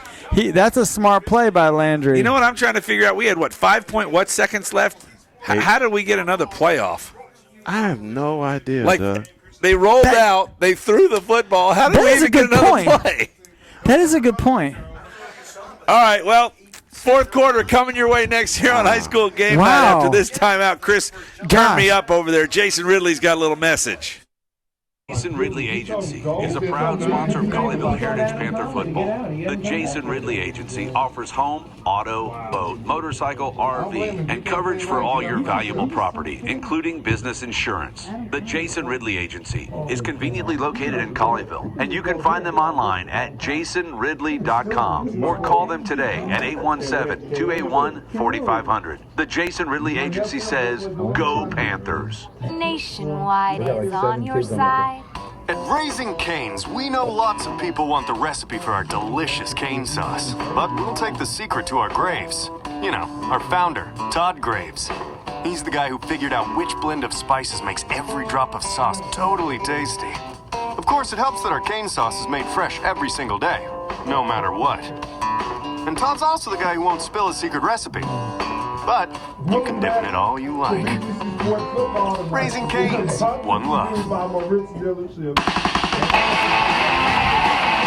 that music is appropriate as the ball is handed off on the left-hand side, and I believe that was Ortiz, and Ortiz goes for about 13 yards. Another Colleyville Heritage Panther. First down. That's a good play. It's a jet sweep to the left. Colleyville's got it. First down at the 35-yard line. 3 receivers to the near side. Cam Brown by himself out on an island on the far side. Snap back French. Wants to throw. Brown's got it. Caught. Get his leg. He breaks loose for just a second, and then he falls down, but not before he gains 6 yards. 2nd and 4 now for the Panthers. Yeah, they need to come right back to that. I mean, Cam Brown on that side of the ball, he's getting about a 10-yard cushion on every play. But not so much right now. Maybe that was no. It says 2nd down, 10 on the clock. I know that's wrong. It's about 2nd and a long 4. Snap back French. Looking to throw. Got Brown again on a crossing route. Catch. It's a first down as he gets it over the back shoulder. That's a hard catch. Absolutely. I mean, that ball was coming. That was humming. And he made a good catch right there. You know, well, hey, man, this is slant route. You know, if you're a real receiver, you love that. Back to the line of scrimmage. Handoff. Ortiz going left. He's got blockers. Gets the corner. 10 yards, 11 yards on the carry down to the 39-yard line, and another Colleyville Heritage Panther. First down. That's tough running right there, man. He's ran through a bunch of arm tackles. That's the way to go. And the best part about running is it keeps the clock rolling. 10:45 to go in the game. Panthers lead it 31-15. I give it to him. I give it to Brown one more time. He just went over 100 yards for the night on that run. He's run 21 times. There he is, Brown again. Gonna throw the football. Man downfield. Caught! No, he dropped it. As he hits the ground, he drops the football, and that was intended for... I think that's Connor Cole, actually. Yep, number 6, Connor Cole. Hey, you know what's so funny about that? We've seen French throw a bunch of balls too far. That was one of them. He had him if he just put a little bit more on it. He kind of took something off of it. Snap back, handoff, going left. Ortiz got room. And Dunbar starting to look a little more tired as Colleyville's able to get the edge regularly on the run. I don't know. 5-yard gain, 3rd and 5 from the 35. Number 25 from Dunbar. What a hit on the sideline over there. DeQuantin Wright. Jeez. Linebacker, 5'9", 190. He's a sophomore, by the way. DeQuintin. DeQuintin? Is that what I said? Yep. What's the last name? DeQuintin Wright. Yeah, Mr. Wright has the right stuff. Good run. Man. Colleyville's going to go over the left-hand side for a 4-yard gain to make it 4th down and 2. Ball spotted at the 32, and they're into a major wind out of the south, so I would assume that they will go for it, and it looks like they will. Timeout, Dunbar. So Coach Todd Lawson is going to get his squad over, try to give them a 1-minute break and send them out to try and stiffen up against the Colleyville Heritage Panthers back at Clark Stadium on high school game night. Colleyville Heritage Panther football continues in just a moment. An industry-leading 91% of customers stay with our bank year after year, which means 9% don't. Some move, some change their marital status, and others no longer need us.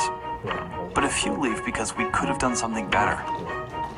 So we won't stop pushing, refining, retooling, refueling, tweaking, thinking, and bending over backwards to move things forward. We know that's a lot of work for just a few customers, but to us, they're worth it. Discover the difference. Century 21 Mike Bowman has been helping families since 1971. Our dedicated professionals, customer service department, and state-of-the-art technology provides unsurpassed service.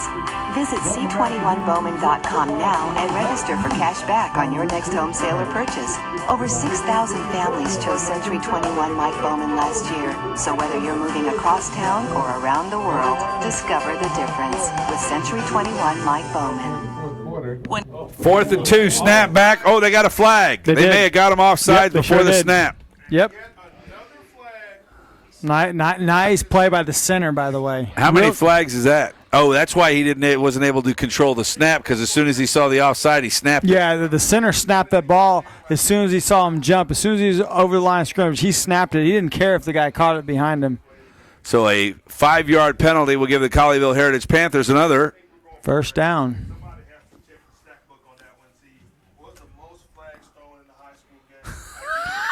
Let's go, Ortiz. Ortiz. Oh, there's another flag. That looks like that Ortiz right running left gets 10 yards. We got a flag and a first down, and we're chuckling. Jacob Kramer is going to get a flag. What for? For holding Well, then that one's going to come back, so it's not another first down. No, it's not. You know, Douglas, as far as this cheese on the broccoli, this is broccoli with cheese.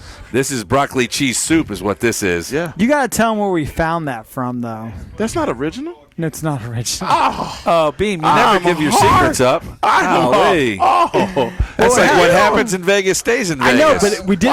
It was on a broadcast last year. Are you serious? At Arlington Sam Houston. That was the PA guy saying that. The PA guy. Cheese on the broccoli. There's cheese on the broccoli. Let's check the cheese on the broccoli out there. We're like, oh my gosh, this guy's great. You know what, Douglas? I'm heartbroken. Man. Yeah, but you're still the Kevon Ahmad.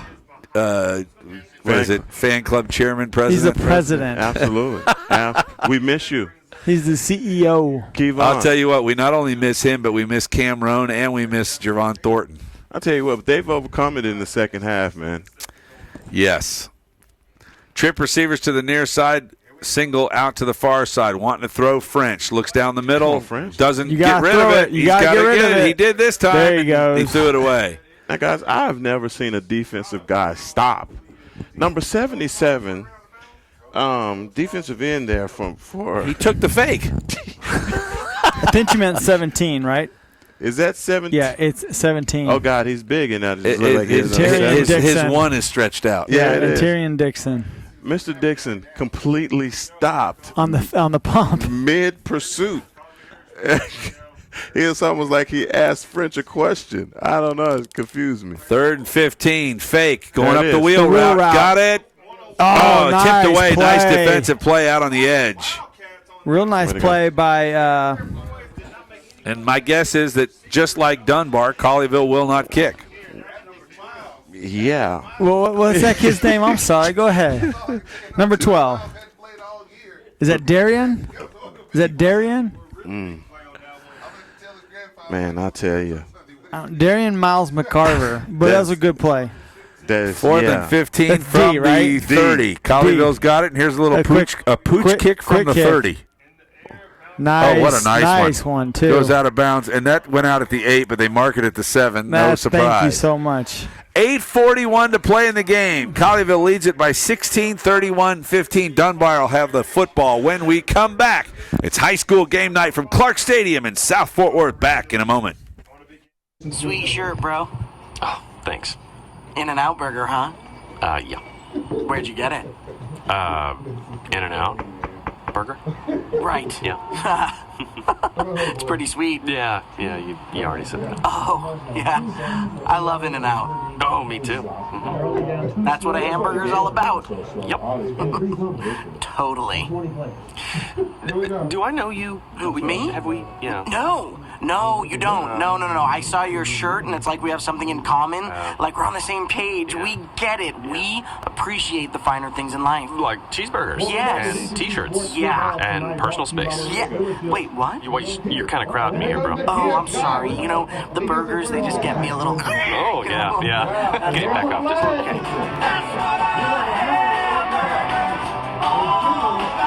The 60th anniversary T-shirts are here. Get yours at an In-N-Out Burger near you or at InAndOut.com. Right now. And how many are 170. While we were away, Nakia Cox went on a nice run over the right-hand side for the Dunbar Wildcats. 12 yards and another Dunbar first down, but I think there was another flag on the play. Another flag. That would make flag number 8. Uh-oh. Actually, I'm guessing. I don't know where we're at. I don't know. But I would assume that if you reach 50 flags in a game, there should be some sort of forfeit. Like the officials should just not play anymore.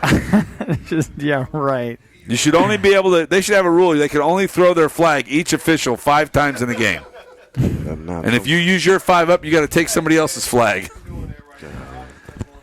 First down and from the how did they get penalized and they just went back to the line of scrimmage? Figure that one out. What was the call? Spot foul, probably. Okay. I don't know. Wanting to throw, rolling left, got a man, throws it out, and it's over everybody's head out to the – I'll tell you what, he just flicked that ball 35, 40 yards. He was trying to do a little wheel route, kind of like Colleyville was doing, but he flicked it a little too far. Marquand Flowers was the intended well, he says cornerback here, but Dunbar's having to play everybody on both sides of the football. I'll tell you what, there's going to be some exhausted Wildcats when this one's over in another 8:04. Hey, this comes down to what you said, Chris, that nutrition. Nutrition. Attrition, by the way. That's where that nutrition comes into Yeah, play, exactly. right? You're right. The bananas you need to eat, Oh, wow. you're going to start Baby. cramping up, make sure you get a little man, pickle I'm with juice. Cox wants to throw in the You backfield, gotta rushed keep out him. the right side, gets Ooh. rid of it, and wait. Nope. No flags. No, there we go. Hello. Incomplete Hello. pass. Wait for it.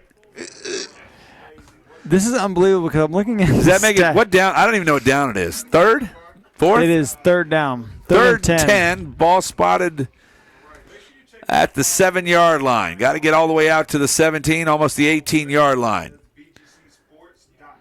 By the way, you were right. There's only been 8 flags this half. 8. So you're still below. Here comes another one because it looks like the wide receiver may be close to being offsides on this side. 8 flags. He looks like it. Snap back, rolling to his left. It's a quarterback. Ooh. Oh, he's got room. Oh, he's got some wheels, and he's going to get the first down. He is. Wow. And the best part about that is a first down, and the clock continues to run. Well, as I say that, they blow it dead to move the chains.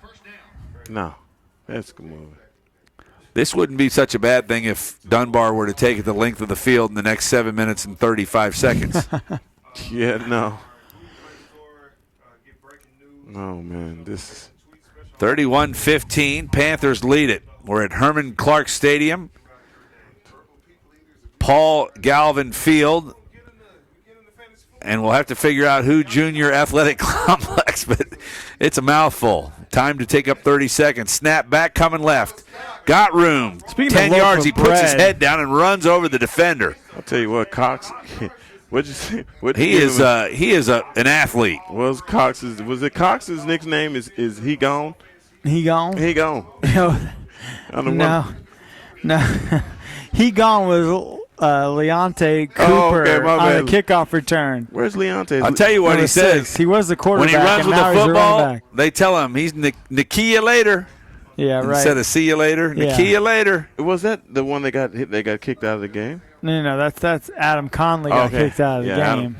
Adam. He didn't get kicked out of the game. The coach said, "Go to the shower, young man. Go home." Snap back. They're going to go right this time. Again with Cox, and Cox is swallowed up, got his feet caught, and that was that 45 for Colleyville? 45, yep. Will Bernhardt with a nice play. The senior defensive lineman slides in underneath the block, gets to the feet of the quarterback, knocks him down, and it's a 3-yard loss. 2nd and 13 from the 32. Yeah, Bernhardt said, not today. He shut that down. He stopped all of that momentum. At least Keith Austin, number 84, is still in the game after he got a little bit of a chew-in on the sidelines. I thought he was going to get sent off as well. Crossed the 6-minute mark on the clock here in the 4th quarter. Movement, no flag, thank God. Snap! He threw it right to Colleyville, and they couldn't catch it.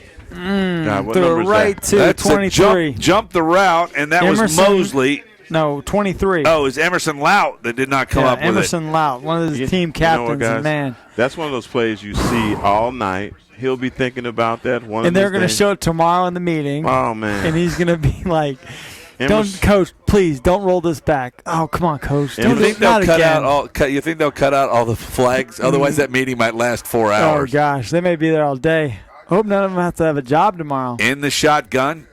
3 receivers to the near side, 1 to the high side. Snap back to Nikia Cox. He wants to throw. Got a receiver. Oh, and he almost one-handed it after dispatching the defensive back. OBJ. He almost OBJ'd that boy. No, that was Maurice Johnson, 6'1", 215. Nice size for a wide receiver, but was not able to pull down the Nikia Cox offering. And it looks like Todd Lawson's sending out the punt team. Looks like it. Gosh. Yeah, Nikia Cox like, I have to punt this thing? Hey, Nikia Cox is about to play defense also. If I was him, I'd with his speed, just run it. Gorgeous night here in Fort Worth as it's 72 degrees in the Nikia Cox press box. Ooh, Kick back. nice Brown's kick. got it. Come on, Brown. Retreats to the 25. Come on, Brown. Steps up. There He's you got go. a little room. They There got you some go. time Let's for go, him. Brown. Here There you comes go. Cam Go, Brown. Come on, Brown. Cam's got 1 to beat. To the 40, 35. Cuts got 2 back. to beat. And now he'll run out of bounds at the 32. And a nice return, Cam Brown, of about 50 yards. You know what, look, Cam Brown, this is a game that Cam Brown has come out, and he's definitely announced his arrival as a go-to guy on the Panthers offense. But we all know that if the chairman, if Check in the Mail had caught that ball. I'm sorry, there was a hold. I didn't even see that. Are you kidding me? There was another flag. There's an umpire. We should have known. He's picking it up right there. It's going that This way. guy, man. I'm telling you. He takes all my thunder away I know, from me, man. I'm sorry. Come I'm on. sorry. I just saw him pick it up. And I was wondering why they were getting ready down Is here. that why he was so? That's how that was so wide open. Yeah, that's why there was a gap between the two offense and defense. I'll say There this he much. goes. This must be the best officiating Oh, my crew in gosh. Fort Worth because they have not missed a call. See, let me tell you something. One year I was asking Jeff Jordan. I can tell this story because now Jeff is up at University of Kansas now. He's not coaching here in Texas anymore. Yeah, he's a Kansas. Yeah. Well, it's a good job for him. He's like the Make it a quick story. They're back to the line of scrimmage. Anyways, I said, what about refereeing? He goes, when on playoff games, I got like 2 guys that I trust. Everybody else, you don't know what you're gonna get. Wow. Snap back, French. Hands it off up the middle, Ortiz, and he's got a Dunbar Wildcat playing Superman cape on his back and pulls him down after a 5-yard gain. Since the clock's running, I'm gonna say this real quick. And I think that the thing is they don't grade. I don't know if they grade these guys. They don't have someone that comes out and grades them. You say that. I know you can run the hurry up, but why not just sit there and let 25 seconds run off and then run the football again? I don't know. Throwing, caught, first down and out of bounds after he's whipped out of bounds, and that was number 9. Connor Carr. Junior wide receiver. Yeah, that's a good throw. Unfortunately, he went out of bounds, but the reason why, I like his number, by the way. The reason why, man, you got to keep Very French Romo-esque. You got to keep French. Oh, Beamer 9 in the offense, just like you would Cam. French gonna. We're not throwing this time. Holy cow! It was the Malachi crunch. 2 defensive ends got there at the same time, and boy, next thing you know, there's a little French toast on the ground. Jeez, wow! You guys, did you not I French didn't like toast that. on You the can't ground? say French toast. I mean, It was Jacob creative. Kramer should have at least turned and said, "Watch out, buddy." They're bringing the flags already down. The game's not even over. Apparently that guy Ortiz has got it something to going go. left. He's got room if he gets a corner, and he does. Oh. He gets the corner and gets a first down and more. Wow. Tough. It looked like Num 95 was holding him in the back, but all of a sudden he just, 45? And all of a sudden he just pulled up lame, and there went Ortiz. Yeah, Ortiz just ran DeMonte right Houston. He tried to get on his back, but Ortiz, like we know, he is strong in the legs. When he gets hit, he is very strong in the legs, and he just took off. He's pretty fast, too. Third and 1, ball at the 37-yard line. They'll go with a power package up front. 2 running backs in the backfield on either side of French. Hands off, inside, first down, Is that another flag? and more. There's a flag on the play. Unbelievable. And we have a flag on the play. Imagine that. God. Is this offsides? We're going to start where All we I finished. can say is whoever gives these guys their check, it should be yellow. Should be yellow check. Write it's him going a to be yellow in cheese check. and grop. Yeah, somebody bring it. That's what they should have as the post-game meal, cheese broccoli soup. Jeez. What time is it? I can Almost tell you this is going to 10:30. be an abbreviated post-game show when this game is Gee, over. 10:30. Gee whiz. It's a long game. We were done an hour earlier the last game against Euless Trinity. Snap back. He kept it. He kept it. French gets French, the corner go, and buddy. a first down stake on the ground. Ball's out. Oh, my God. Yes, fumbled the football. Dunbar's got it back. Gosh. You know what? What a perfect play. He took that ball out. It looked like he was going to have a good gain on that one. Oh, man. And he fumbled the ball. Wow. All right, Heckman, we got 3:49 to play, and I got to ask you, do you have any desire to go down to the field at all? Sure. Yeah, absolutely. Really? Really? Yeah. Yeah. Why not? I just thought we'd wrap it I up. guess you and get thought outta wrong. Here. I thought you thought wrong. We're doing this. All right. Yeah. Fair enough. Let's go. Very interesting. That's all I got to say. Very interesting. Dunbar's got it. A chance they to better cut. stop him here. Yeah, well, there's enough time to score a couple times. Handoff, coming left, got room, gets the 30, pushes a couple Get the ball back. offensive players, and then Colleyville stiffens up at the 37-yard line. Gain of 7. It'll be second and 3 from the 37. Lots of threes in there. Hard for me to say. Losack on the tackle for Colleyville. Yeah. I'm always interested to see which defense they come out with. They either put this guy up here on the end and give him a true 4-3, or they move back into a 3-4. Hey, High snap. Oh, God. Quarterback keeps it. He gets away. Oh. I'll tell you what. He just puts his shoulders down and runs people over, does Nakia Cox, and he gets another Dunbar first down. 3:02 to play here in the game. 39. And Colleyville up by 16. Yeah, Michael Young, the sophomore, stepped up to try to make that tackle, and I tell you what, if Dunbar had like 50 kids that could play like this, they would be scary. Absolutely a scary football team. Is that Michael Young's? What number's Michael? No, Michael Young. 3 receivers to the high side, 1 to the near side. Now, see, that's the 4-3 look. Nakia Cox will put his running back right of him. Clock down to 7. Snaps back. Wants to throw. Runs by. They run by containment, and Cox takes off. And he runs out of bounds right at the 50-yard line. That'll stop the clock with 2:29 and another flag on the field. Is there? Where? I thought you called holding. There was a hold, but they didn't call it. No flag, but a call by Chris Beam. That's impossible. His flag hit the window. I know. It hit the window, got bounced right back at me. So it'll be 2nd down and 3 from the 50. They got to get down to the 47-yard line for a Dunbar first down. I really like it when Colleyville goes into that 2:29 to play. Yeah. Snap back. Option out to the right side. Had to pitch it early, and this goes nowhere. Actually loses 2 yards. Real nice play by, I'm trying to get the number if he can turn. Is that 20? Is that Mosley? Yes. Is that 25? 25. Marcus Mosley on the tackle. Marcus Mosley. Really nice play on Marcus Mosley getting the pitch man.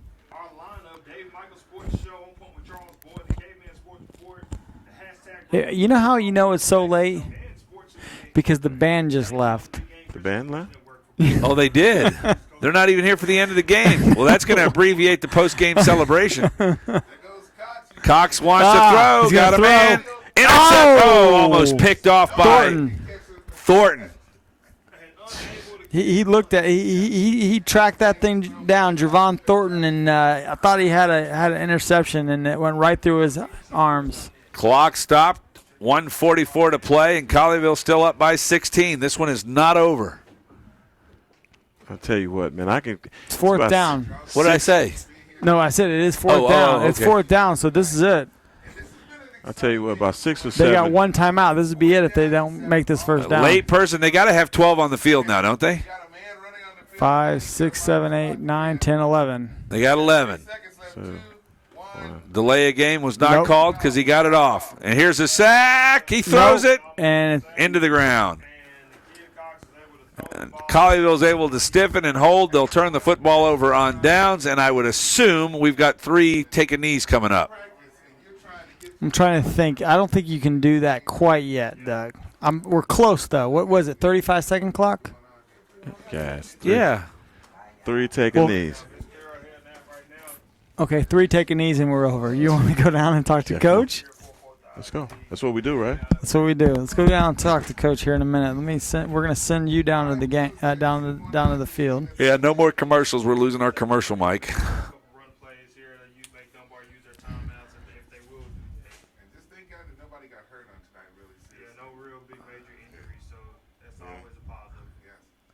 Snap back.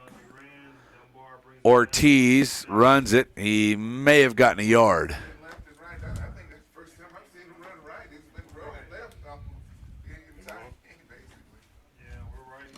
Heckma Harrison's going to head down to the field. getting his mic all ready to go.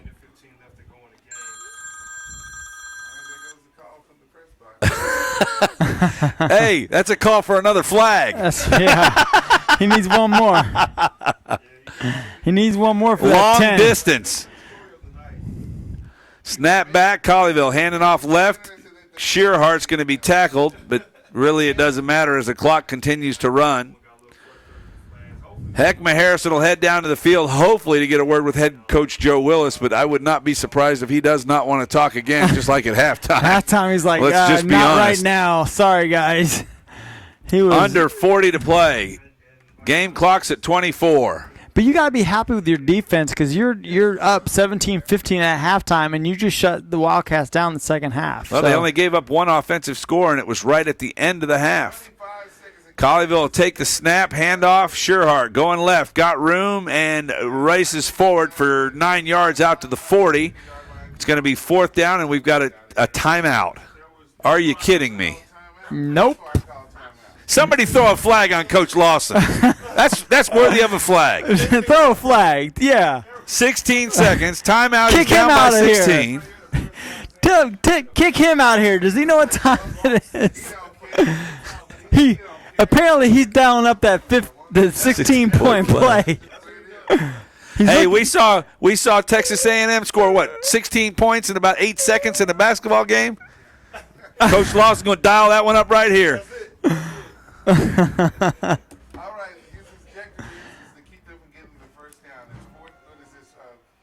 The Dunbar band, though, has stayed. Maybe the Dunbar band will play the Colleyville Heritage alma mater song. It probably is. It's probably the Colleyville Heritage Band probably has competition. So maybe like one of those bands of America type thing. Yeah, so they probably have to get out of here just so because of. That's probably what we should do. Yeah, right. All right, it's what down is it? 4th down. Don't take a knee. Oh, we got motion. Where's the flag? There they come. Flag. There they come. We knew it. There's your number 10. That's number 10 for the half, I believe. Will they put a second back on the clock, guys? That's crucial. Will they put that second back on the clock? Please do not. Hey, you know what? If I'm Colleyville right here, I run around, take a safety. Run the 15 seconds off the clock. Yeah, I don't know if that could happen. Handoff up the middle. Ortiz got a little room left. He gets the first down. Wow. And that was a rugby scrum, and that'll run it out. That's Final right. score, and I know Coach... The longest game in Colleyville. 31-15. It was not pretty. It was not pretty, but we got it done. Heckma Harrison's on the other side. We will see if Coach Joe Willis will chat with him, but they're going to come out and shake hands. And this is... I love the sportsmanship involved, although... the Dunbar Wildcats are only going to send about 20 guys out. What a great effort from this team down here in South Fort Worth. Undermanned but not underhearted. They have the pride of their community, and I'll tell you what, Chris, they came and played a very good Colleyville team. They may have had some injuries out there, but they gave them everything they could handle tonight. Yeah, they gave everything that Colleyville can handle, and Colleyville's depth to their backup quarterback, but I think French played a really nice game the second half, managed the game. You got to be a what do they call it? You got to be the bus driver. Drive the bus. Drive the bus. He drove the bus in the second half, had a couple nice runs, and Colleyville closed it out with the 31-15 win. Heckma Harrison is stalking head coach Joe Willis down there. Heckma, your thoughts right now on this final? Guys, this is a pretty raggedy game. A lot of penalties. I don't know how we would call this a cleanly played game, but at the end of it, man, just glad that Colleyville was able to get a victory out of it. I got Coach right here. You guys ready? Yeah, go ahead. Go ahead, knock it out. All right. Hey, Heckman Harrison here with Coach Joe Willis. Coach, no, this wasn't the game that you anticipated coming into tonight, but how do you feel about squeaking out this victory? Well, I'll tell you what, I was proud of our young kids because, we had a lot of starters out, and then we ended up, Cam going out early in the game. Proud of Landry French, stepped in there at quarterback, handled himself well. We had to make some adjustments. We had to get in there at halftime and get some of those young guys that don't get a lot of reps settled down. But I was really pleased with the way they did that, handled himself well in the second half. Thought our defense played well all night long except for one or two plays. And so, you know what, that's the way you got to win some of those games, because at the end of the day, all that counts is that W. Yeah. Now, going into halftime, you didn't even want to talk to me, Coach, so I know you. I wish I would have been a fly on the wall, man, but what'd you say to those guys to get them going? It had nothing really to do with talking to you. Just I knew I had very little time to talk to, several young guys in there, and they needed to hear, what was going on and how we needed to handle it. And I tell you what, I'm very, very pleased with the way they did that coming out second half. What's your injury situation, sir, going into the next game? Well, honestly, I don't know. We had several guys that didn't even dress out tonight, but then Cam, I haven't even gotten an update from the trainers. All I know is that, it wasn't worth him playing tonight. So it was a great opportunity for Landry French to come in there and handle the quarterback. He did a great job. Right on. Hey, high school game night, Coach Joe Willis. Thank you so much, Coach. Absolutely. Appreciate you. All right, Heckman Harrison, thank you for that report. Down on the field, Chris, 31. Well, the scoreboard's out. 31-15. Final score, final thoughts from you as we wrap it up here from Clark Stadium down in Fort Worth. Well, Joe Willis is going to have a lot of stuff to correct on Saturday, tomorrow, and his correction day. But Colleyville Heritage came in. They did what they needed to do. Go into starting District 1-0 against a Dunbar team that, they're going to be a tough district opponent for all the other Fort Worth schools, including the Birdville schools and Grapevine. But I'm kind of proud of the Colleyville Heritage offense in the second half. They ended up with 347 yards total yards, 199 yards passing, and 148 yards rushing. Most importantly, they basically laid on Mario Ortiz tonight. 28 carries for 151 yards. That's 5.39 yards attempt. 5.39 yards per attempt.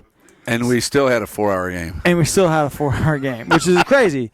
So, very good performance by Mario Ortiz. He had an interception. Landry French came in relief of Cameron. Cameron only threw 4 passes before he got injured, and Landry French completed 24 passes, 11 completions for 171 yards and 2 touchdowns.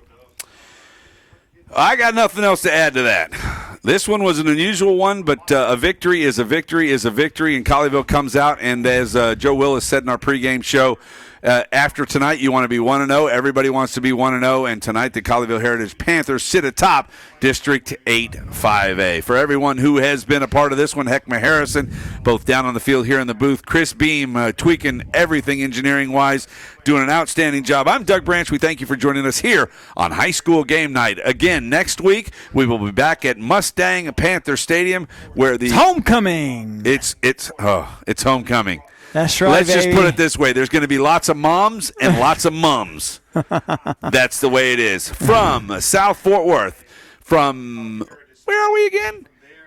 Herman? Paul M. Garvin Field. But it's Herman Clark Stadium. At Paul M. Garvin Field. And it's something junior athletic complex. All right, there it is. We're over and it's out. Have a blessed evening.